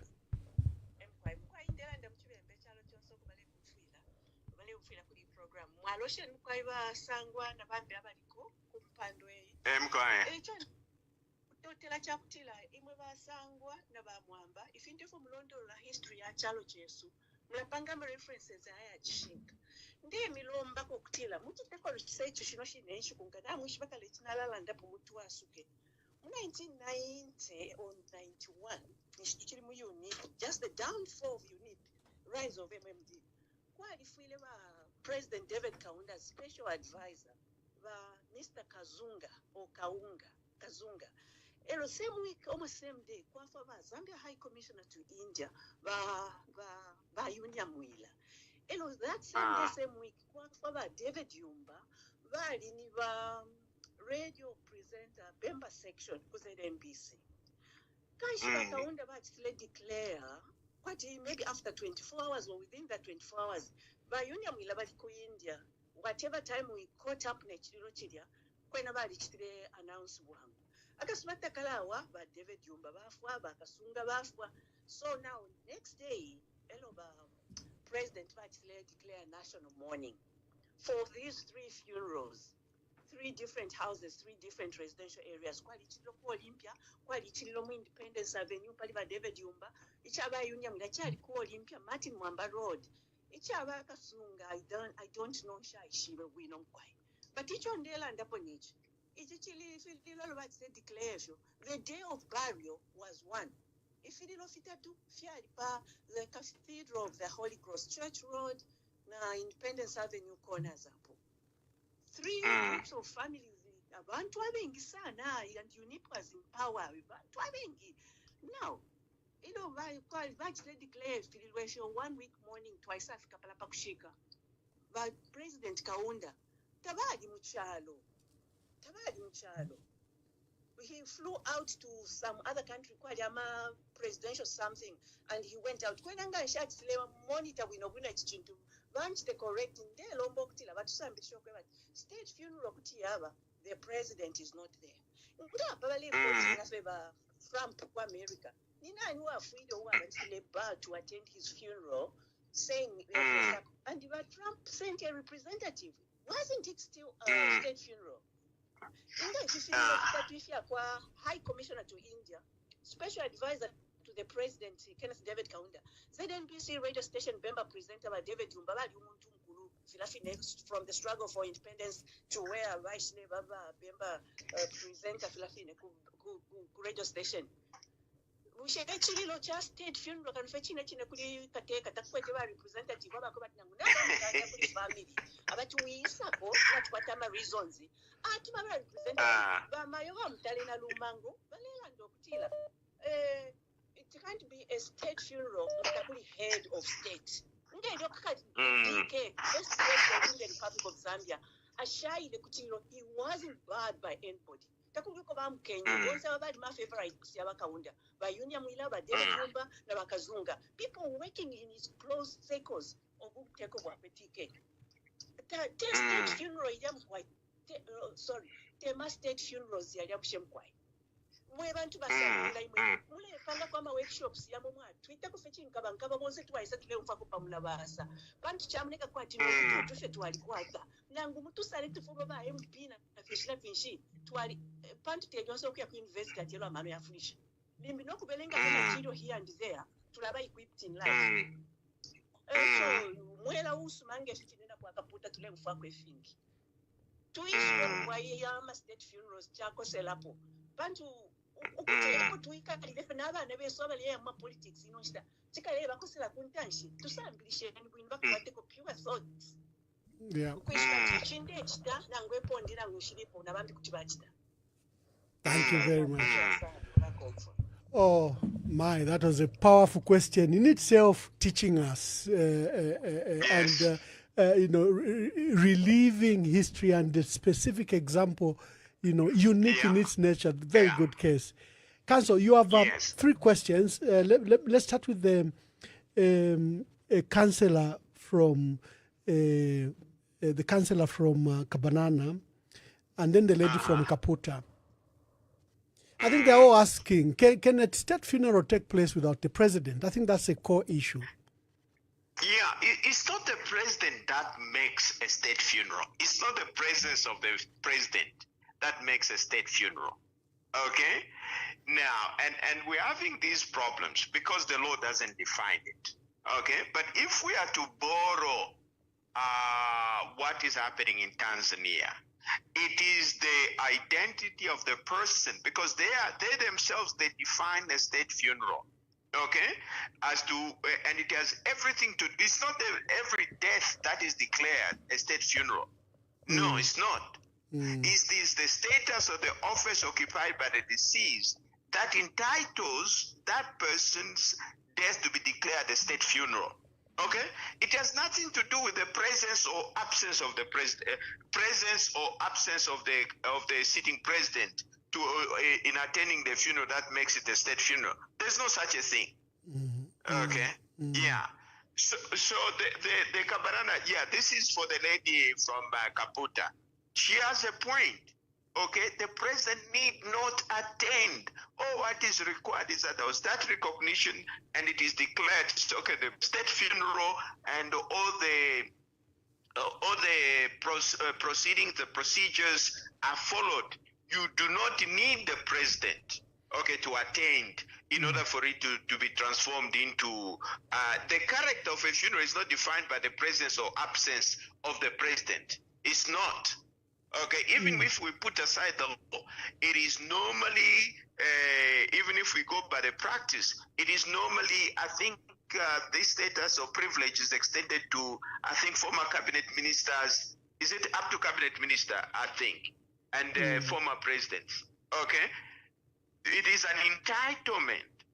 That is what is makes it a state funeral or not state funeral. Okay, not the presence or absence.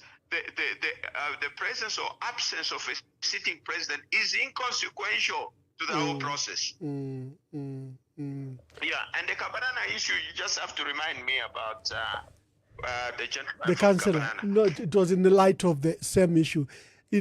Like many people, they thought that there is a law, that Embassy Park has been designated as a funeral place for presidents. But you've already explained.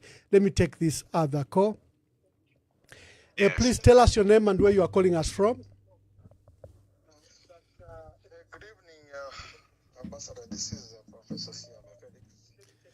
Professor Siame Felix, kindly mute your device that you are listening to us on so that there is no feedback.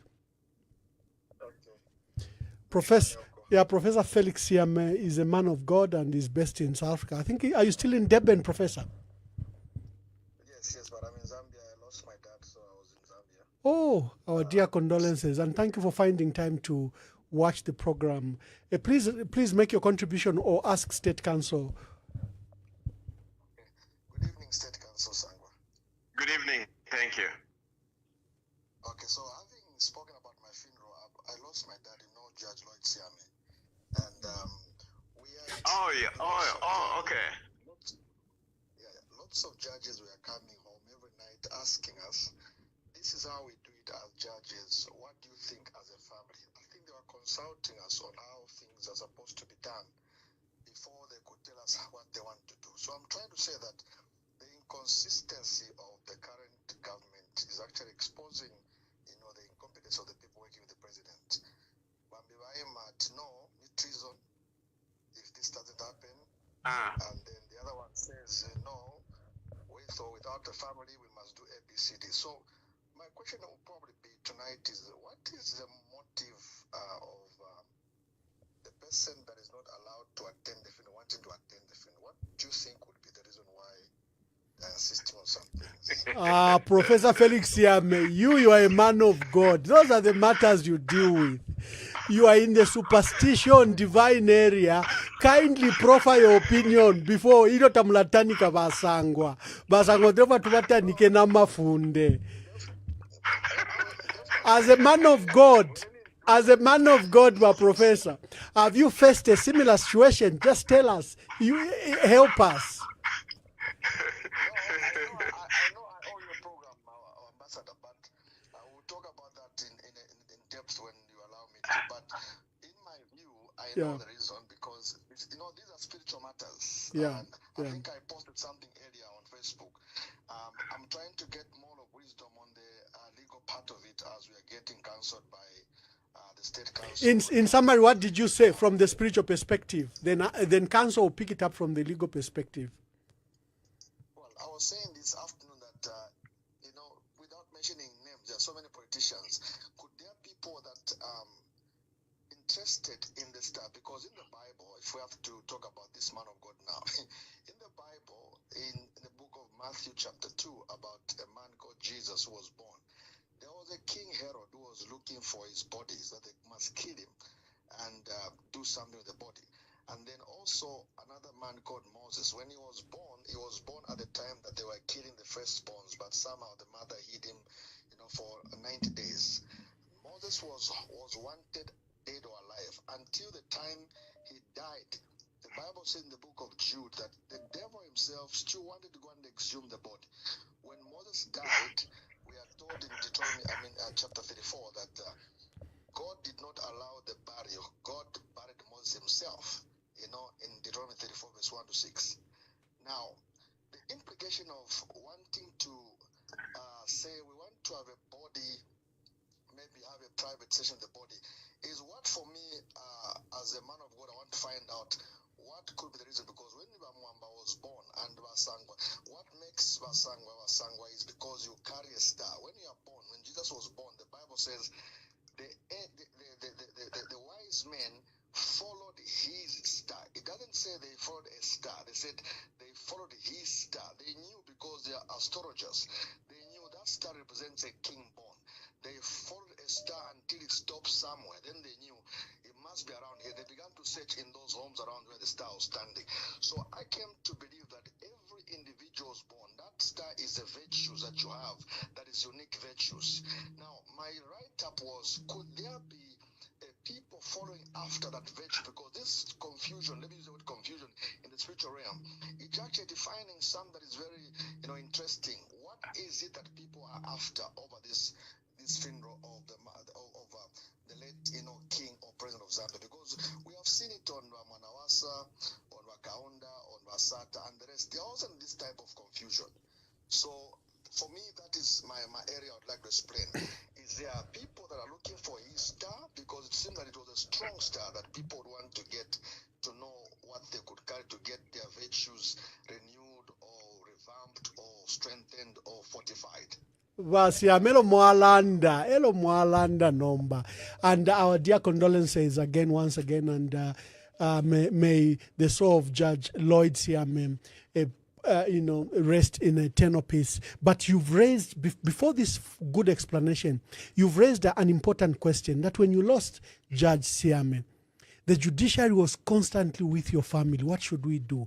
Even when they knew what should be done. I think, for me, that is, counsel, that is a bit profound. Maybe you can answer that particular issue. Yeah, but Ambassador, that is a matter of common sense. Okay? You didn't hear the judiciary say, we are taking over because he was one of us. No. Okay? We have a set practice where, for example, a rare privilege is given where there is a valedictory service is conducted. In RICO, not every lawyer will be accorded a valedictory service. It is only those that have there's controversy as to whether a lawyer of good standing should, who is not a good standing, should be accorded one or not. But the point is that these arrangements are always done with the consultation of the family. The judiciary does not impose on the family. Okay? For example, it's possible if, we'll die, I can actually say in my will to say, when I die, I don't want a valedictory service conducted for me. That's my prerogative. Okay? But the judiciary or the legal profession cannot come and insist, no, we have to give this man a valedictory service. No, they'll have to respect my wishes. Okay? And even if, let's say, my family says we're not interested, for whatever reason, we're not interested in a valedictory service, the law association, neither the Law Association of Zambia nor the judiciary will insist on according me one. Okay? So it's a matter of simple common sense. Okay? People, you want to extend the privilege. People are saying we don't want it. So what is complicated about that? Yeah. You know? Let's take this call, Council. Please tell us your name and where you are calling us from and your contribution. My name's Agnes Mwinga-Sumasiko, calling from Atlanta, Georgia. Yes, Agnes. Yes, my contribution is for Mr. Sangwa and even for the nation. As somebody who has been around, I always call myself a Kaunda girl. I've been around from the time of Kaunda, then Chiluba, Manawasa, all the presidents up to the late Edgar Lungu. But my heart is bleeding. Why is it bleeding? It's because of what I'm seeing. I'm also a Catholic, a staunch Catholic and everything, but my heart is bleeding the way we are handling this whole issue. If I want to say as Zambians, we are supposed to move as one country, as one Zambia, one nation. Whatever we say, nangu ichalo cha Zambia not to kukwata for interest here because politically politicizing the funeral or whatever. That's what I can call it. But if you ndela ndafe chako but mwebantu bakwalesa tieni tulombelesa tubike ba former heads of state muchivote unity twipasanganya ichalo echo balesa mukulu batupera ichalo echo bakaunda na bonsa bashala balwilile for us to even say that we are an independent country and everything. Tuona ule ichalo cha Zambia. Let's unite together. Muchinshi nefyo tulelanda na mwobe na mkwaiba basangwande lomba na mkwadi ba malozo whatever, but mubuntu msefye as a Christian and whatever and the Zambian na bamwamba bonse, let's work together, even the entire country. Let's show love. Not only for us, for Kanaba and Abesu, imiti kula empanga.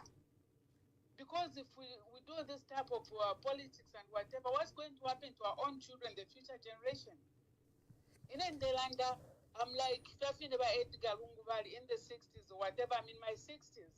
But I'm worried about the future generation. What's going to happen if we start doing such things? Please, please, in the name of God, let's unite and let's mourn former Kateka Wesumuchinshi. Tulabama differences yonse. Chataka mana chirayo sha. Thank you very much. Thank you, Agnes. Thank you very much. Our dear mother Agnes Seya makes a contribution. Let's see if we can begin to take the last 3 calls and cancel. I've kept you for 2 hours. I would like to release you to your family, and it's late. Probably you have a busy schedule tomorrow. Let's just see if we can take the last 3 phone calls. Hey, Council, are you there?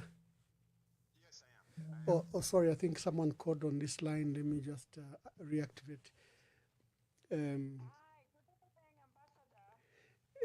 Just hold on. I put you on speaker. Hello, good evening. Please tell us your name and where you are calling us from. Hi, Ambassador. This is Olivia. And good evening, Council. Olivia Piri here. Oh, Olivia Piri. Good evening, thank you. From, yes, good evening. Is it Olivia Piri from the Socialist Party? Yes, please. Yes, Mama. Make your contributions.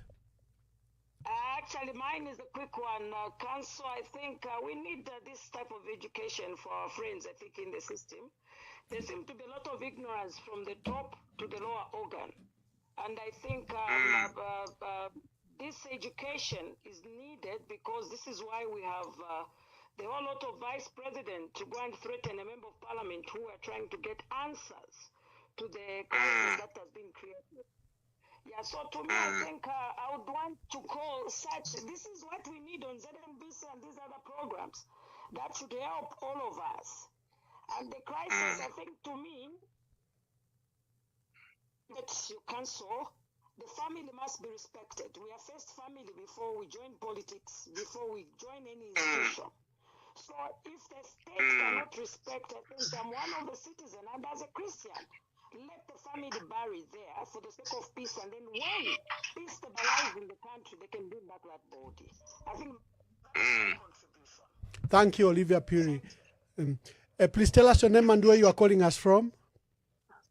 Hello, Mr. Imalo Mwamba. My name is Mono Kalowe. I'm calling you from Connecticut, USA.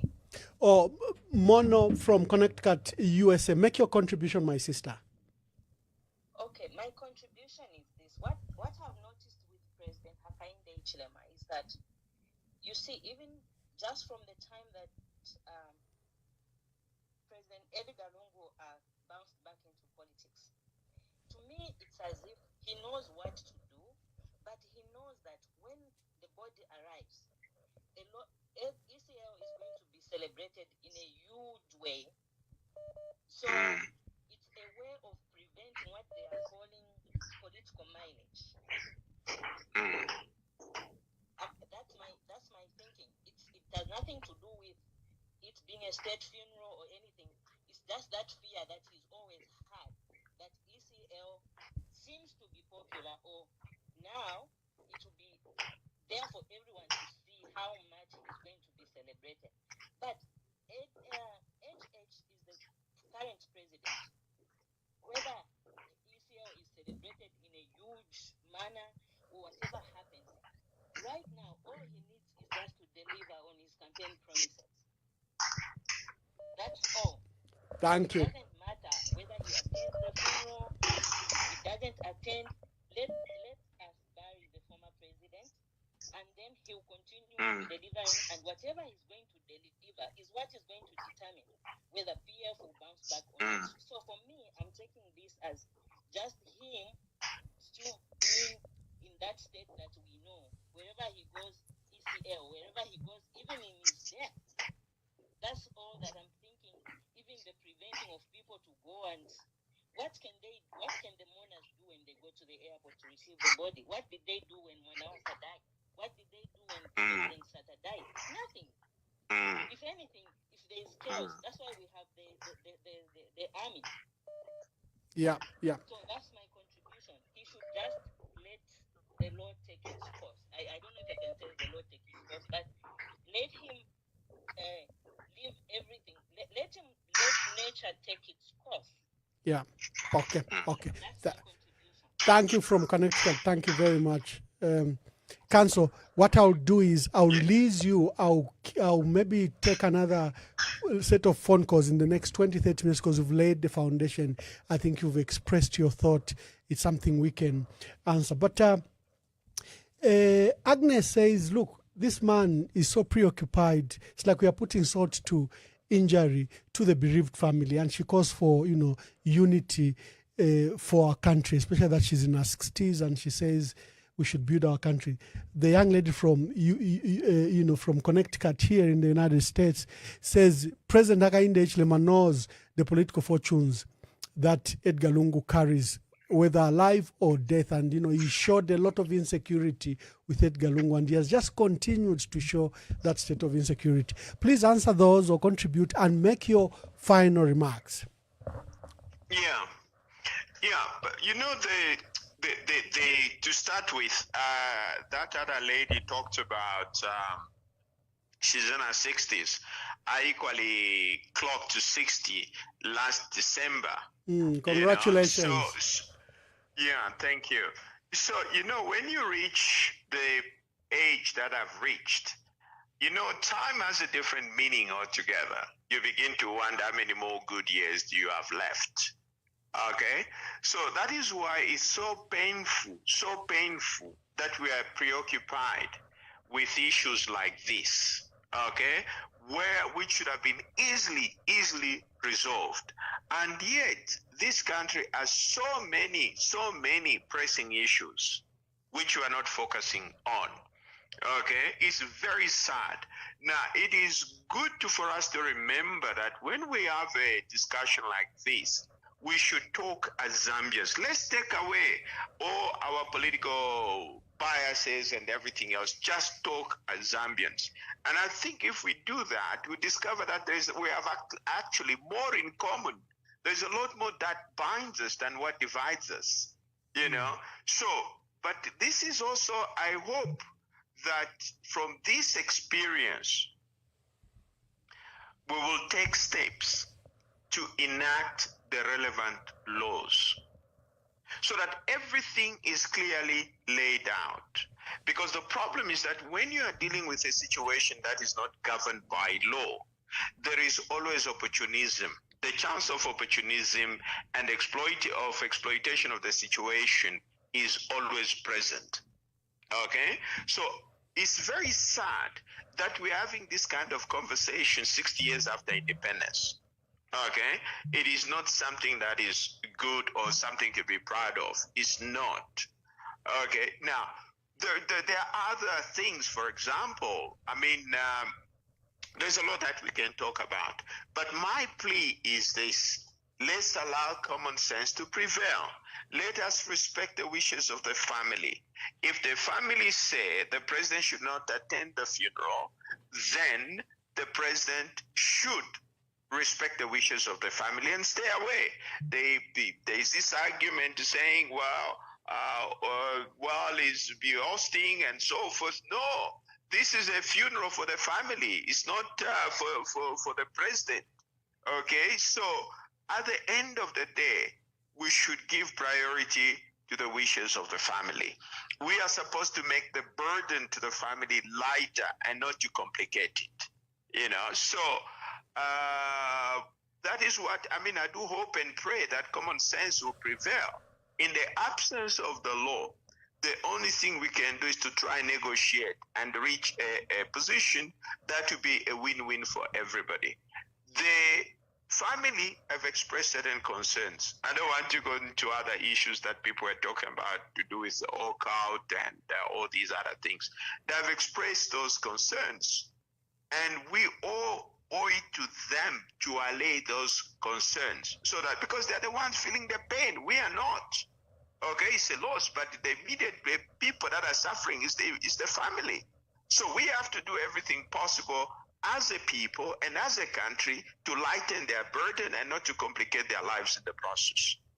Okay, And for the administration, I do hope and pray. I don't know whether Parliament is still in session, but if it's not, I would urge them to enact a law immediately. If the drafters are having problems, there is nothing wrong in simply uplifting the Tanzanian law and enacting it, and then modify it and pass it as a Zambian law to guide these situations.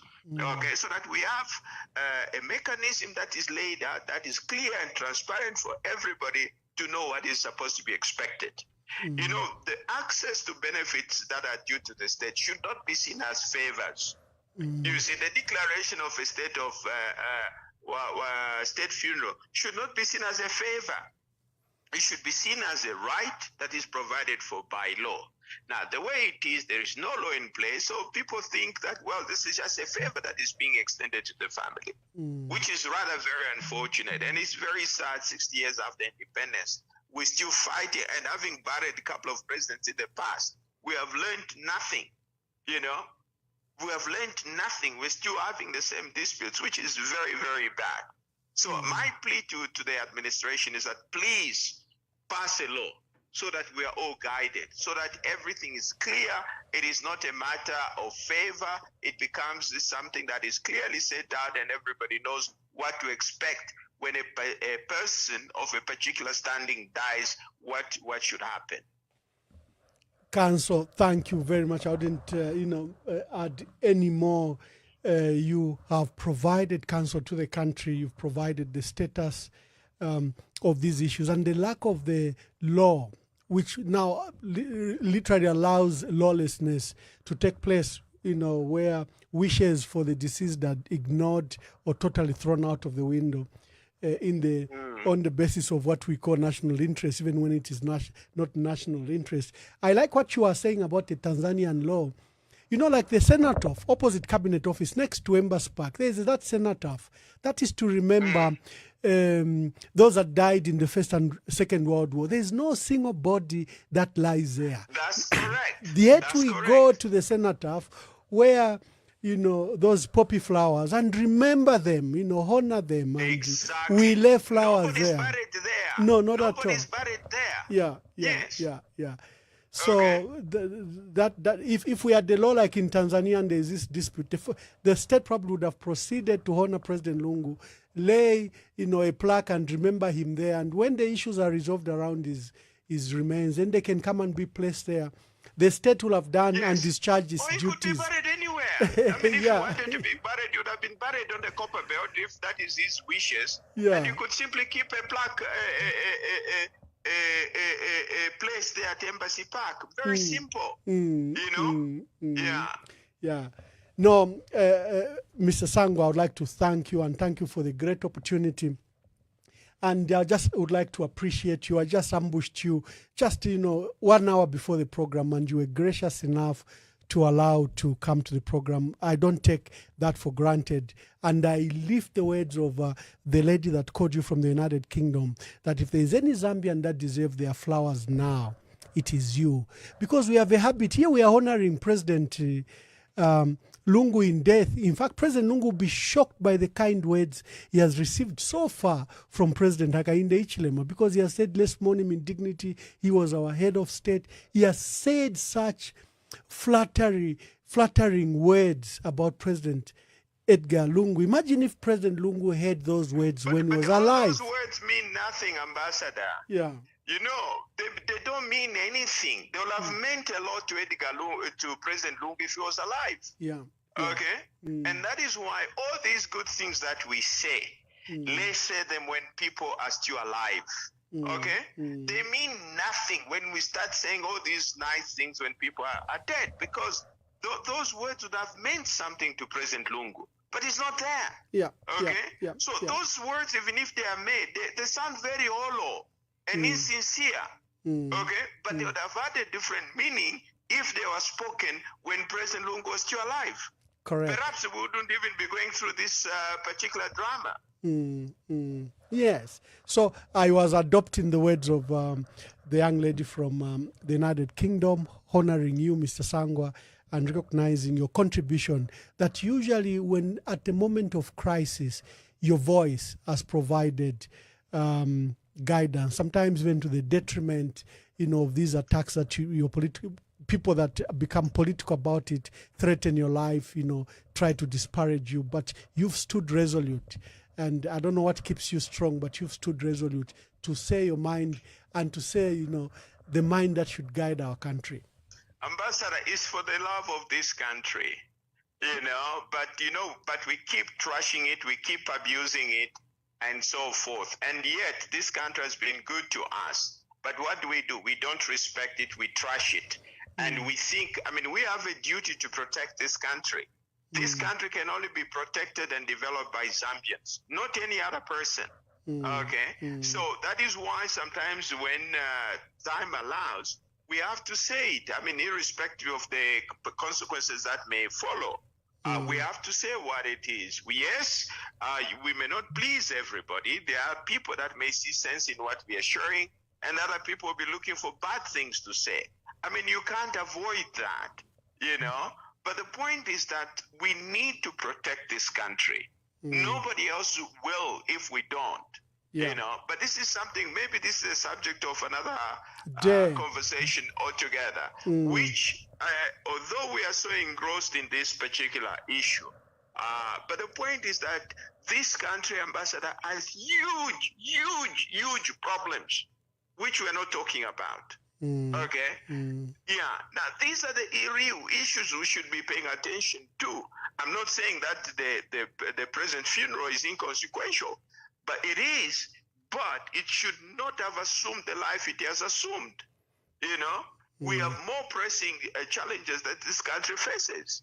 Which we're not talking about, but maybe you can invite me and then to another program we can discuss those issues. Everyone has been writing while you are here that when is he coming back to discuss the constitution? They want you for the constitution and the constitution making process. So I'll engage you after the program. Let's see if we can find another evening. You lay your thoughts over this constitution so-called process and the attempt to amend the constitution. No, that's fine. Just let me know when you're ready. By the way, a lot of people are suggesting that maybe somebody has given me a diplomatic posting somewhere, and that's why I've been quiet. No, I'm 60. No, you make a very good ambassador. You make a very good high commissioner and ambassador. No, if there is an opening, I'd rather recommend you than... because you already understand the trappings of an ambassadorial position. But the point is this, I deliberately did not comment on the Constitution. The reason being that there was no draft. There was no bill. Now there is a bill. Now we can be able to analyze it. Because the process we went to was very unusual. You started with a ministerial statement instead of a bill. Traditionally, you have a bill, then you have a ministerial statement. Now, in this case, we turned everything upside down. Now that the intention of the administration is now clear and is evident from the bill, then we can now talk about it. Wonderful. I think then after the morning period State Council, I'll engage you. We can, lay a date and we'll inform the audience. By the way, you are the huge audience today, and I'm looking at the numbers. Numbers are very good. The country was listening both in Zambia and abroad, and there were a lot of questions and comments. Thank you, Council. God bless you. We'll speak to you later. But for my audience, thank you very much, Ambassador, for the opportunity. Thank you very much. For my audience, let's command. We are hosting State Council John Sangwa, and he's given his great insights into this matter. I think the underpinning and the golden thread through the entire discussion is that respect the family and respect the family wishes. And he put in context what a state funeral is, and he bemoaned that there's lack of the law. And that is why it remains as discretion. But he says, even when the conditions of the funeral, declaration of state funeral and other things are given, they are not given in vain. They are still, he has requested us to look at the Tanzanian law. It looks like it's a model law regarding how to put to rest presidents and former presidents. You and I can still take now questions. I've allowed Honorable Sangwa to take a rest after 2 hours, but I can quickly take some more questions from you, and then we see how we go. Please tell us your name and where you are calling us from. Okay, I won't say my name, but I'm calling from the UK. Okay. Yeah. So for me, I just want to commend you for the great job that you're doing. Thank you. The job that you're doing is not going unnoticed. We're noticing it and we're grateful. Secondly, my condolences. Thank you very much. Yeah, I just wanted to understand why the president is so much on seeing the body of the former head of state. We've seen it all, like every normal Zambian has seen how Ash was towards ECL. Why is it that he wants to be that good person when the person is already dead? When ECL can't see anything or hear anything that he's saying. On top of that, they are going ahead and disrespecting the family that is mourning. So I just want to understand, like, what's the whole point? Why can't he just let it go? Why can't he just allow people to mourn in peace? You know, I feel like he should keep the same energy that he had when the late was alive. And it's just disheartening, honestly, a situation whereby, I mean, I can imagine what Tasila feels. That's the father, okay? And it's disappointing that Ash also has kids. And I'm just imagining if he would want his kids being subjected to whatever he's subjecting towards ECL's family when he's late. Of course, nobody is mortal. He's going to die as well.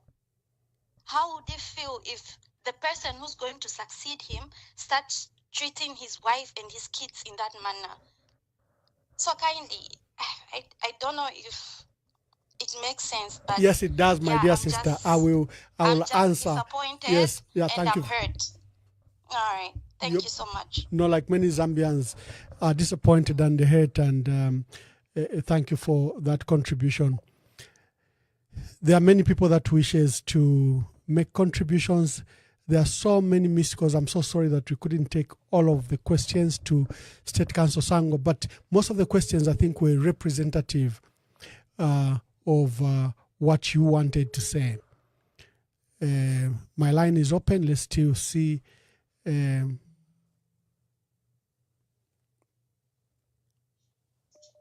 Good evening. Please tell us your name and where you are calling us from. Hi, my name is Limba. I'm calling you from Zambia. Mr. Zimba from Zambia, make your contribution. Limba, not Zambia. Oh, Limba, Zambia, thank you. Actually, Lusaka to be specific. Limba from Lusaka, Zambia. Make your contributions. Yes. Okay, mine is just, it's a bit away from what we're discussing. I'm looking at a law that that bars the presidents to get their benefits once they bounce back, they become active into politics. You know, they're like the former presidents. That law, if I think about it too well, I think it's a law that was introduced somewhere in the 1991, 90s, somewhere there. The law was passed in 1993. It's called the Former President's Benefits Act.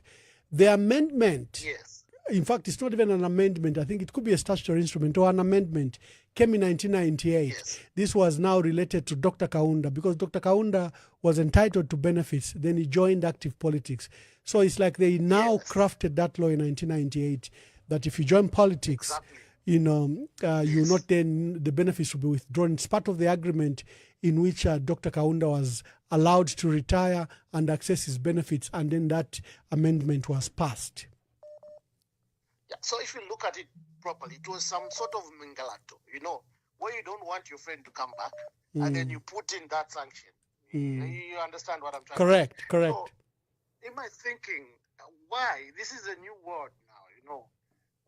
We've actually, it's another world we've graduated from what it was then. Why can't we abolish this law? Because look, even President Hakainde Hichilema, when he leaves power, he would want to support somebody from his party.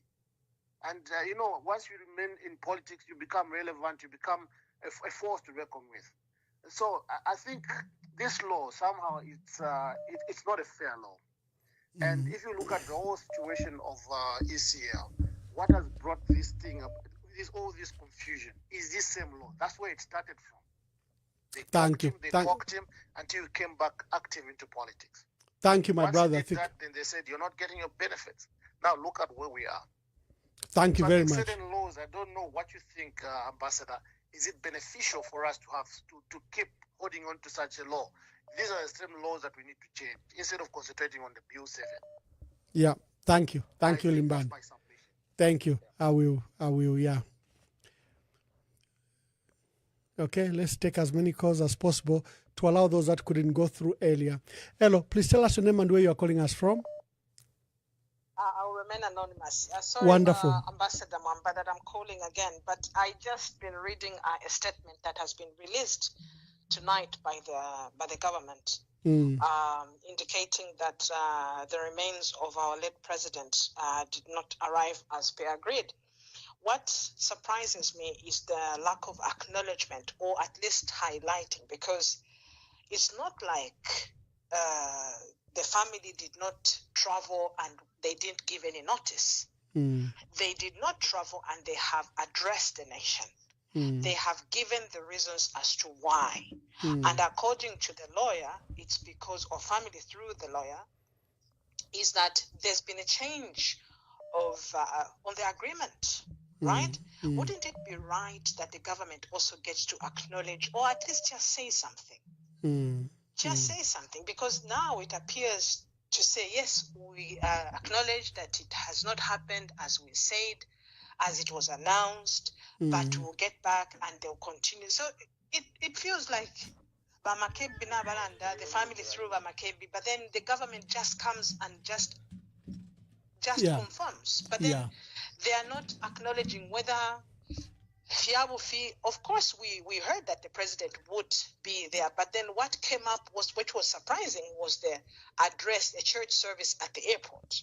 That was not, we didn't hear that when they had this press conference, right? And then we also did not get to hear about other changes, about the RDA. They have not even been mentioned in this.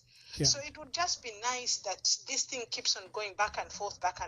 I think also at some point, maybe now this time around, I'm happy that they have indicated that the president will address. Maybe it should also come out very clear, so that by the end of the day, we want to trust the government, that they are also saying the truth and that they want to confirm and that not be dented, because this is not just about Zambia. The world is watching us. Yeah.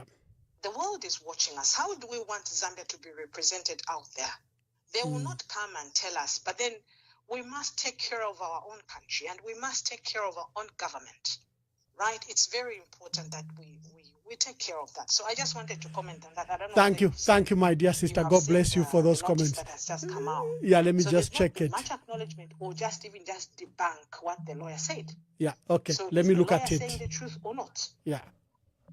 Mazina yangu neo ninevo Betha Lungu. Ninevo nkashia kwa Edgar Chagwa Lungu. Chagwa Lungu emwa ichowandi uko nka ine panuma. Nomba ndefu ayokulanda kuchalo cha Zambia uko ati mumfwe ifyondelanda munivele maningi vamene vunufunola vila. Nifuna kulabira kuti uyu mubiri wa Chagwa wamene utudoselana pali zino ntawi taoneka monga seolomba tawika mumanja ya mwine Mulungu niya kuti azive viti kuti tichite pali zino ntawi tifuna tinkhale pansi tikambilane monga banja tizive viti kuti tichite osatisewo te banja tiwodoselana na boma tifuna kuti tinkhale pamozi tike maganizo pamozi lomba tikunga kuva kuti mairo statement yachinja lomba seo tebabanja titolepo chinji so polabira vonse hivyo. That's why amakebi Zulu nebunupasa mpamvu neo ne sister wao kuti atirabirire ku ziko la Zambia viti kuti vikonkepo vitufuna kuti tichite nineo nubapa mpamvu amakebi ozitolera lini mpamvu mubeka bene Fellow countrymen and women, brothers, sisters, and everyone who's listening in or indeed watching us. This is a statement for and on behalf of the Lungu family relating to the burial and funeral of the late President Edgar Chagwa Lungu. As the public may be aware, we had engaged government on the arrangements relating to the burial of the late 6th Republican President of the Republic of Zambia, President Edgar Chagwa Lungu. Following a joint briefing between family and government, we came to an agreed position that the mortal remains of President Edgar Chagwa Lungu would be repatriated today, the 18th of June, 2025. It was agreed, among other things, that the body would at all times lay in state at the official residence of the deceased in Chifwema. It was further agreed that parties would jointly make decisions upon consultation.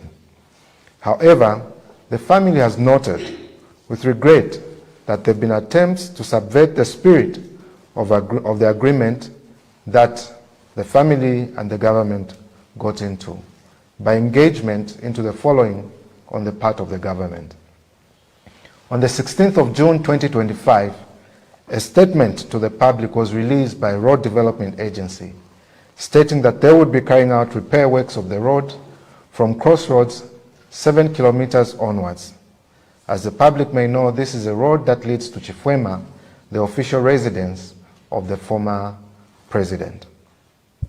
It is also part of the program and agreement that at all times the body would be moving from Chifwema to Mulungushi Conference Center for purposes of body viewing, the state funeral, as well as the burial service on the 23rd. However, the notice from RDA put it across that the road would be under maintenance. When this was brought to our attention, we advised the Secretary to the Cabinet that we weren't comfortable with these works as they tended to go against the agreement that we had. When this was brought to their attention, the said works were suspended until further notice. However, on the 17th of June 2025, the Secretary to the Cabinet issued a statement restricting people from receiving or at least witnessing the arrival of the remains of the former president. This notice was issued without consultation with the family, and further, no opportunity whatsoever was given to the family to indicate whom they wished to invite, if at all the attendance was by invitation, nor were they given any chance to say anything as regards the said invitation. When the Secretary to the Cabinet was engaged, he only stated that there were security concerns, which concerns still have not been stated to the family. Following that statement, the next thing was that there was a program for the arrival of the body at Kenneth Kaunda International Airport. This program suggested that upon arrival at Kenneth Kaunda International Airport, the body would be taken to a designated place for a church service, and thereafter it would be received by President Hakainde Hichilema at the airport. This position was not an agreed position with the family, and the program was made without consultation with the family. When this matter was made known to the Secretary to the Cabinet, he stated that the same was released in error and was a draft, and as such should not have been released. Before long, Yet another statement, which they termed a combined program, was released, which essentially contained the same, but further went to suggest that on Thursday, the 19th of June 2025, President Hakainde Hichilema would lead the body viewing at Mulungushi International Conference Center. This program, as well, was arrived at without consultation with the family. For this reason and many more, the family finds it very difficult to believe that the government will stick to their end of the agreement and have resolved, sadly so, that the motto remains of President Edgar Chagwa Lungu will not return home today. It is our hope that someday his remains will be repatriated back home and buried. Thank you. I've got a caller here, and caller, thank you for waiting. Kindly tell us your name and where you are calling from. Yeah, please tell us your name. This is Dak. I'm calling you from Lusaka, Bamwamba. Mr. Daka, make your contributions. Yes. Basangwa usually, even when PF was there, when he comes on radio, usually brings a lot of lecture. Me, I call them lecture because it's like he's teaching the whole country. He's lecturing the whole country on law. And most of us have benefited a lot. Now, coupled with what Mr. Sangwa alluded to, between the standoff between the family and government, there was also a purported secular. I think it was from government, which that secular read that all activities, or when the former president comes into their designated areas, they are not supposed to accord him all the accolades he is supposed to be according. That secular also brought in a lot of issues with the family. And just like Mr. Sangwa had said, I think the family are feeling it more than we are feeling it. And I think the first person on the firing squad to be fired again is all coming down to Makebuzuru. Because people now think Makebuzuru is speaking on his own, and they have insults on Makebuzuru, ridicule on Makebuzuru, who is just doing his job, he's just representing his clan. So that was my contribution. Thank you. Thank you very much. Thank you.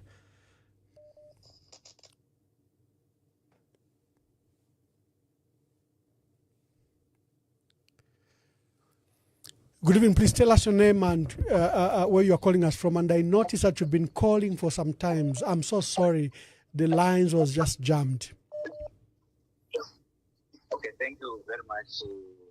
Good evening, Ambassador Mombandi. Good evening, Council. Thank you very much. I choose not to be. I choose to be unknown. My question is very short. I just want to find out from the legal mind, do we think coming up with a law concerning these state funerals can help further confusions in the future, such as this one, which we have? Because if we look at history, we have seen the way the funeral for the late President Manawasa was handled. There was a family wish, and even for the late first Republican President Kaunda, there was also that issue, though it did not prolong like we have seen it in this case of our late President ECL. Do we think coming up with a piece of law can help sort out the issue? Thank you very much. Thank you very much. We need to go. We are glad that State Council John Sangwa came and graced the program, and he gave very wonderful insights. Very wonderful insights.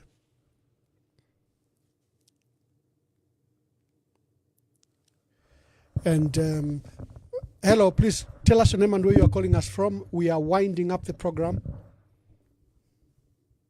Yes, Murisha Lutani Bamwamba, this is Fanny Zimba. Fanny Zimba, good evening, Murishan Mayo.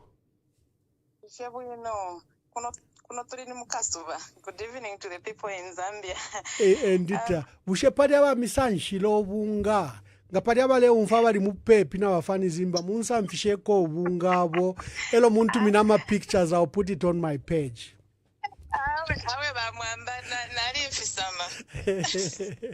Make your contributions, my sister. I know the program is just winding up. First of all, I would like to say thank you very much, Kuliva Basangwa. We have been schooled and every well-meaning Zambian who's listening to this program this time around, I'm sure whether we can admit it here publicly or not, the other thing that I would like to talk about, one lesson that this entire funeral, later President by ECL,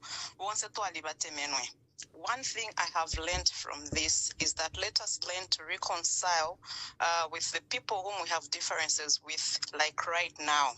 The Bible is very clear. Before let us forgive one another. Between you and me, let us forgive one another.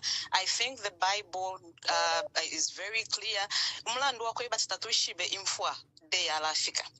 Let us look at the previous presidents. When we look at how it has been, most, if not all, of those presidents had reconciled. By the time Bale Samukufanishina Vachita reconcile. So because the family is finding it very heavy in their hearts, there was no reconciliation between the late President ECL and the current President HH. And at this point, I'm not speaking as politics aside. We are human beings. If somebody like me has lost a loved one before, especially here where we have a clear guideline on the last wishes of the late President ECL.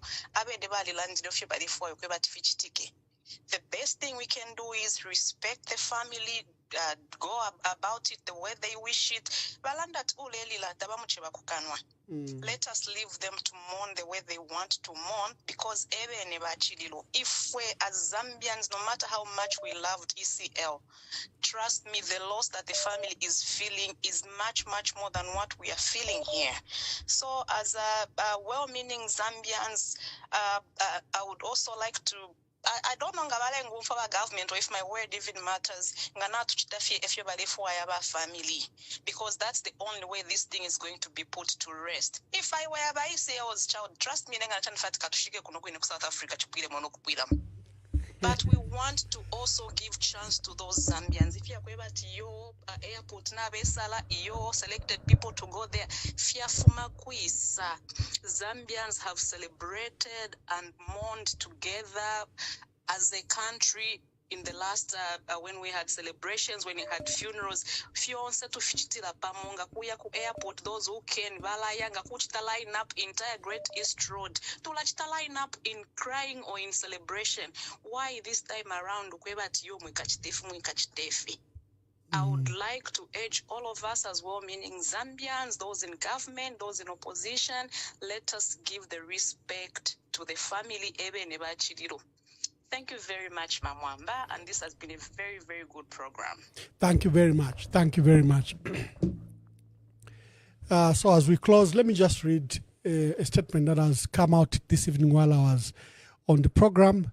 We had the same issue yesterday where I read the program that was released and was shared by notables, and I took it that it was an unofficial program, but it is on the Ministry of Information and Media. So this is what it reads. So it must be authentic because it's on Tabokawana's Ministry of Information and Media. The government wishes to inform the nation that the remains of the late 6th President of the Republic of Zambia, Dr. Edgar Chagwa Lungu, were not repatriated to Zambia today. we acknowledge that this is contrary to the previous announcement that the remains would be received in Zambia today on Wednesday, 18th June 2025. This is not the outcome we sought. We acknowledge the disappointment this may bring and share in that sentiment.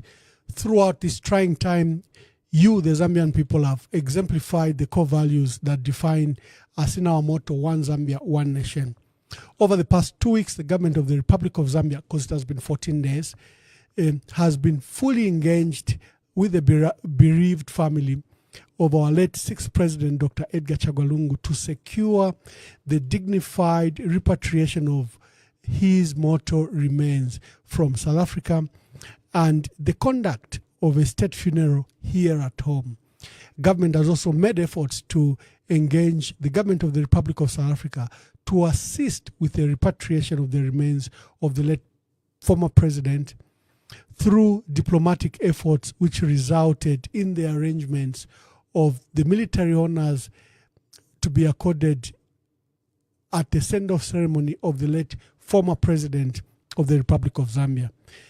Despite the challenges encountered along the way, the discussions yielded significant progress.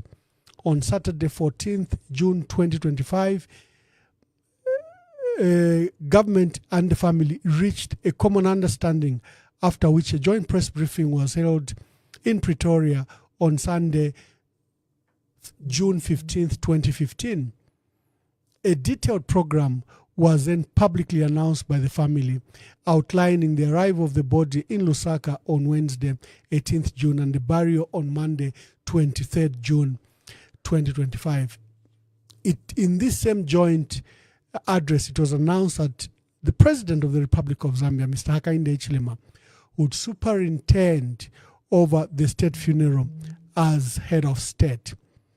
The government and the people of Zambia are, as per our laws and our traditions on matters relating to the handling of affairs of deceased former head of state, still prepared to accord our Republican president with full military honors due to him as a former head of state of this country. The state funeral was to honor his service to the nation and to accord the people of Zambia an opportunity to bid him farewell in a dignified funeral. Nevertheless, government remains open and indeed is committed to re-engage until an amicable resolution is achieved. In this spirit, we are grateful for the continued mediation by senior church leaders who are faithfully serving as neutral facilitators between government and the family. Their counsel and prayers are most welcome at this delicate hour. The government wishes to appeal to each one of us to remain calm, united and prayerful. Let us avoid speculations, divisive rhetoric, or actions that may inflame emotions. Dr. Edgar Chagwa Lungu served as the nation at the highest level as head of state. He deserves a final resting place marked by dignity, decorum, and national solidarity. At an appropriate moment, the president will address the nation and provide further guidance. Until then, the government will continue in its consultation with the family, mindful of the need to accord our late former president the honor commensurate with his office and service. May the Almighty God guide our deliberations, comfort the bereaved family, and bless the Republic of Zambia as we navigate through this trying period. I thank you and God bless you. Patrick Kangwa, Secretary to Cabinet, released to the media 18th June 2025. Well, the summary of it is that government is determined to still engage the family. This is good news, and I hope that they will immediately begin the engagement. My brother, it's like you have something to say. Kindly say it before we close.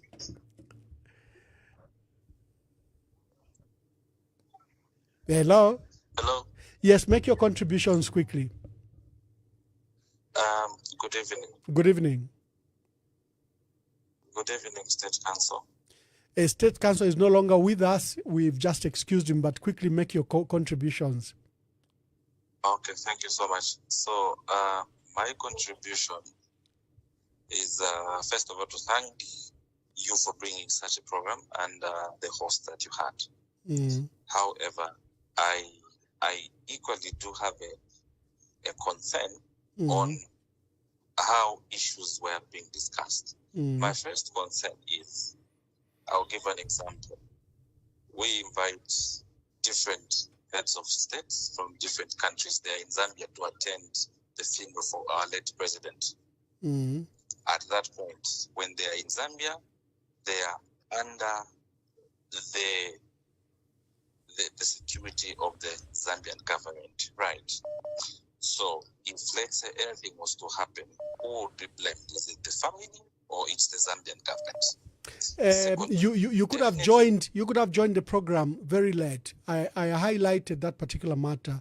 That, for example, the president in their program, in their joint agreement, they agreed that the president will host the heads of state on that designated church program on Sunday, which was designed for VVIPs and dignitaries from Zambia and the region.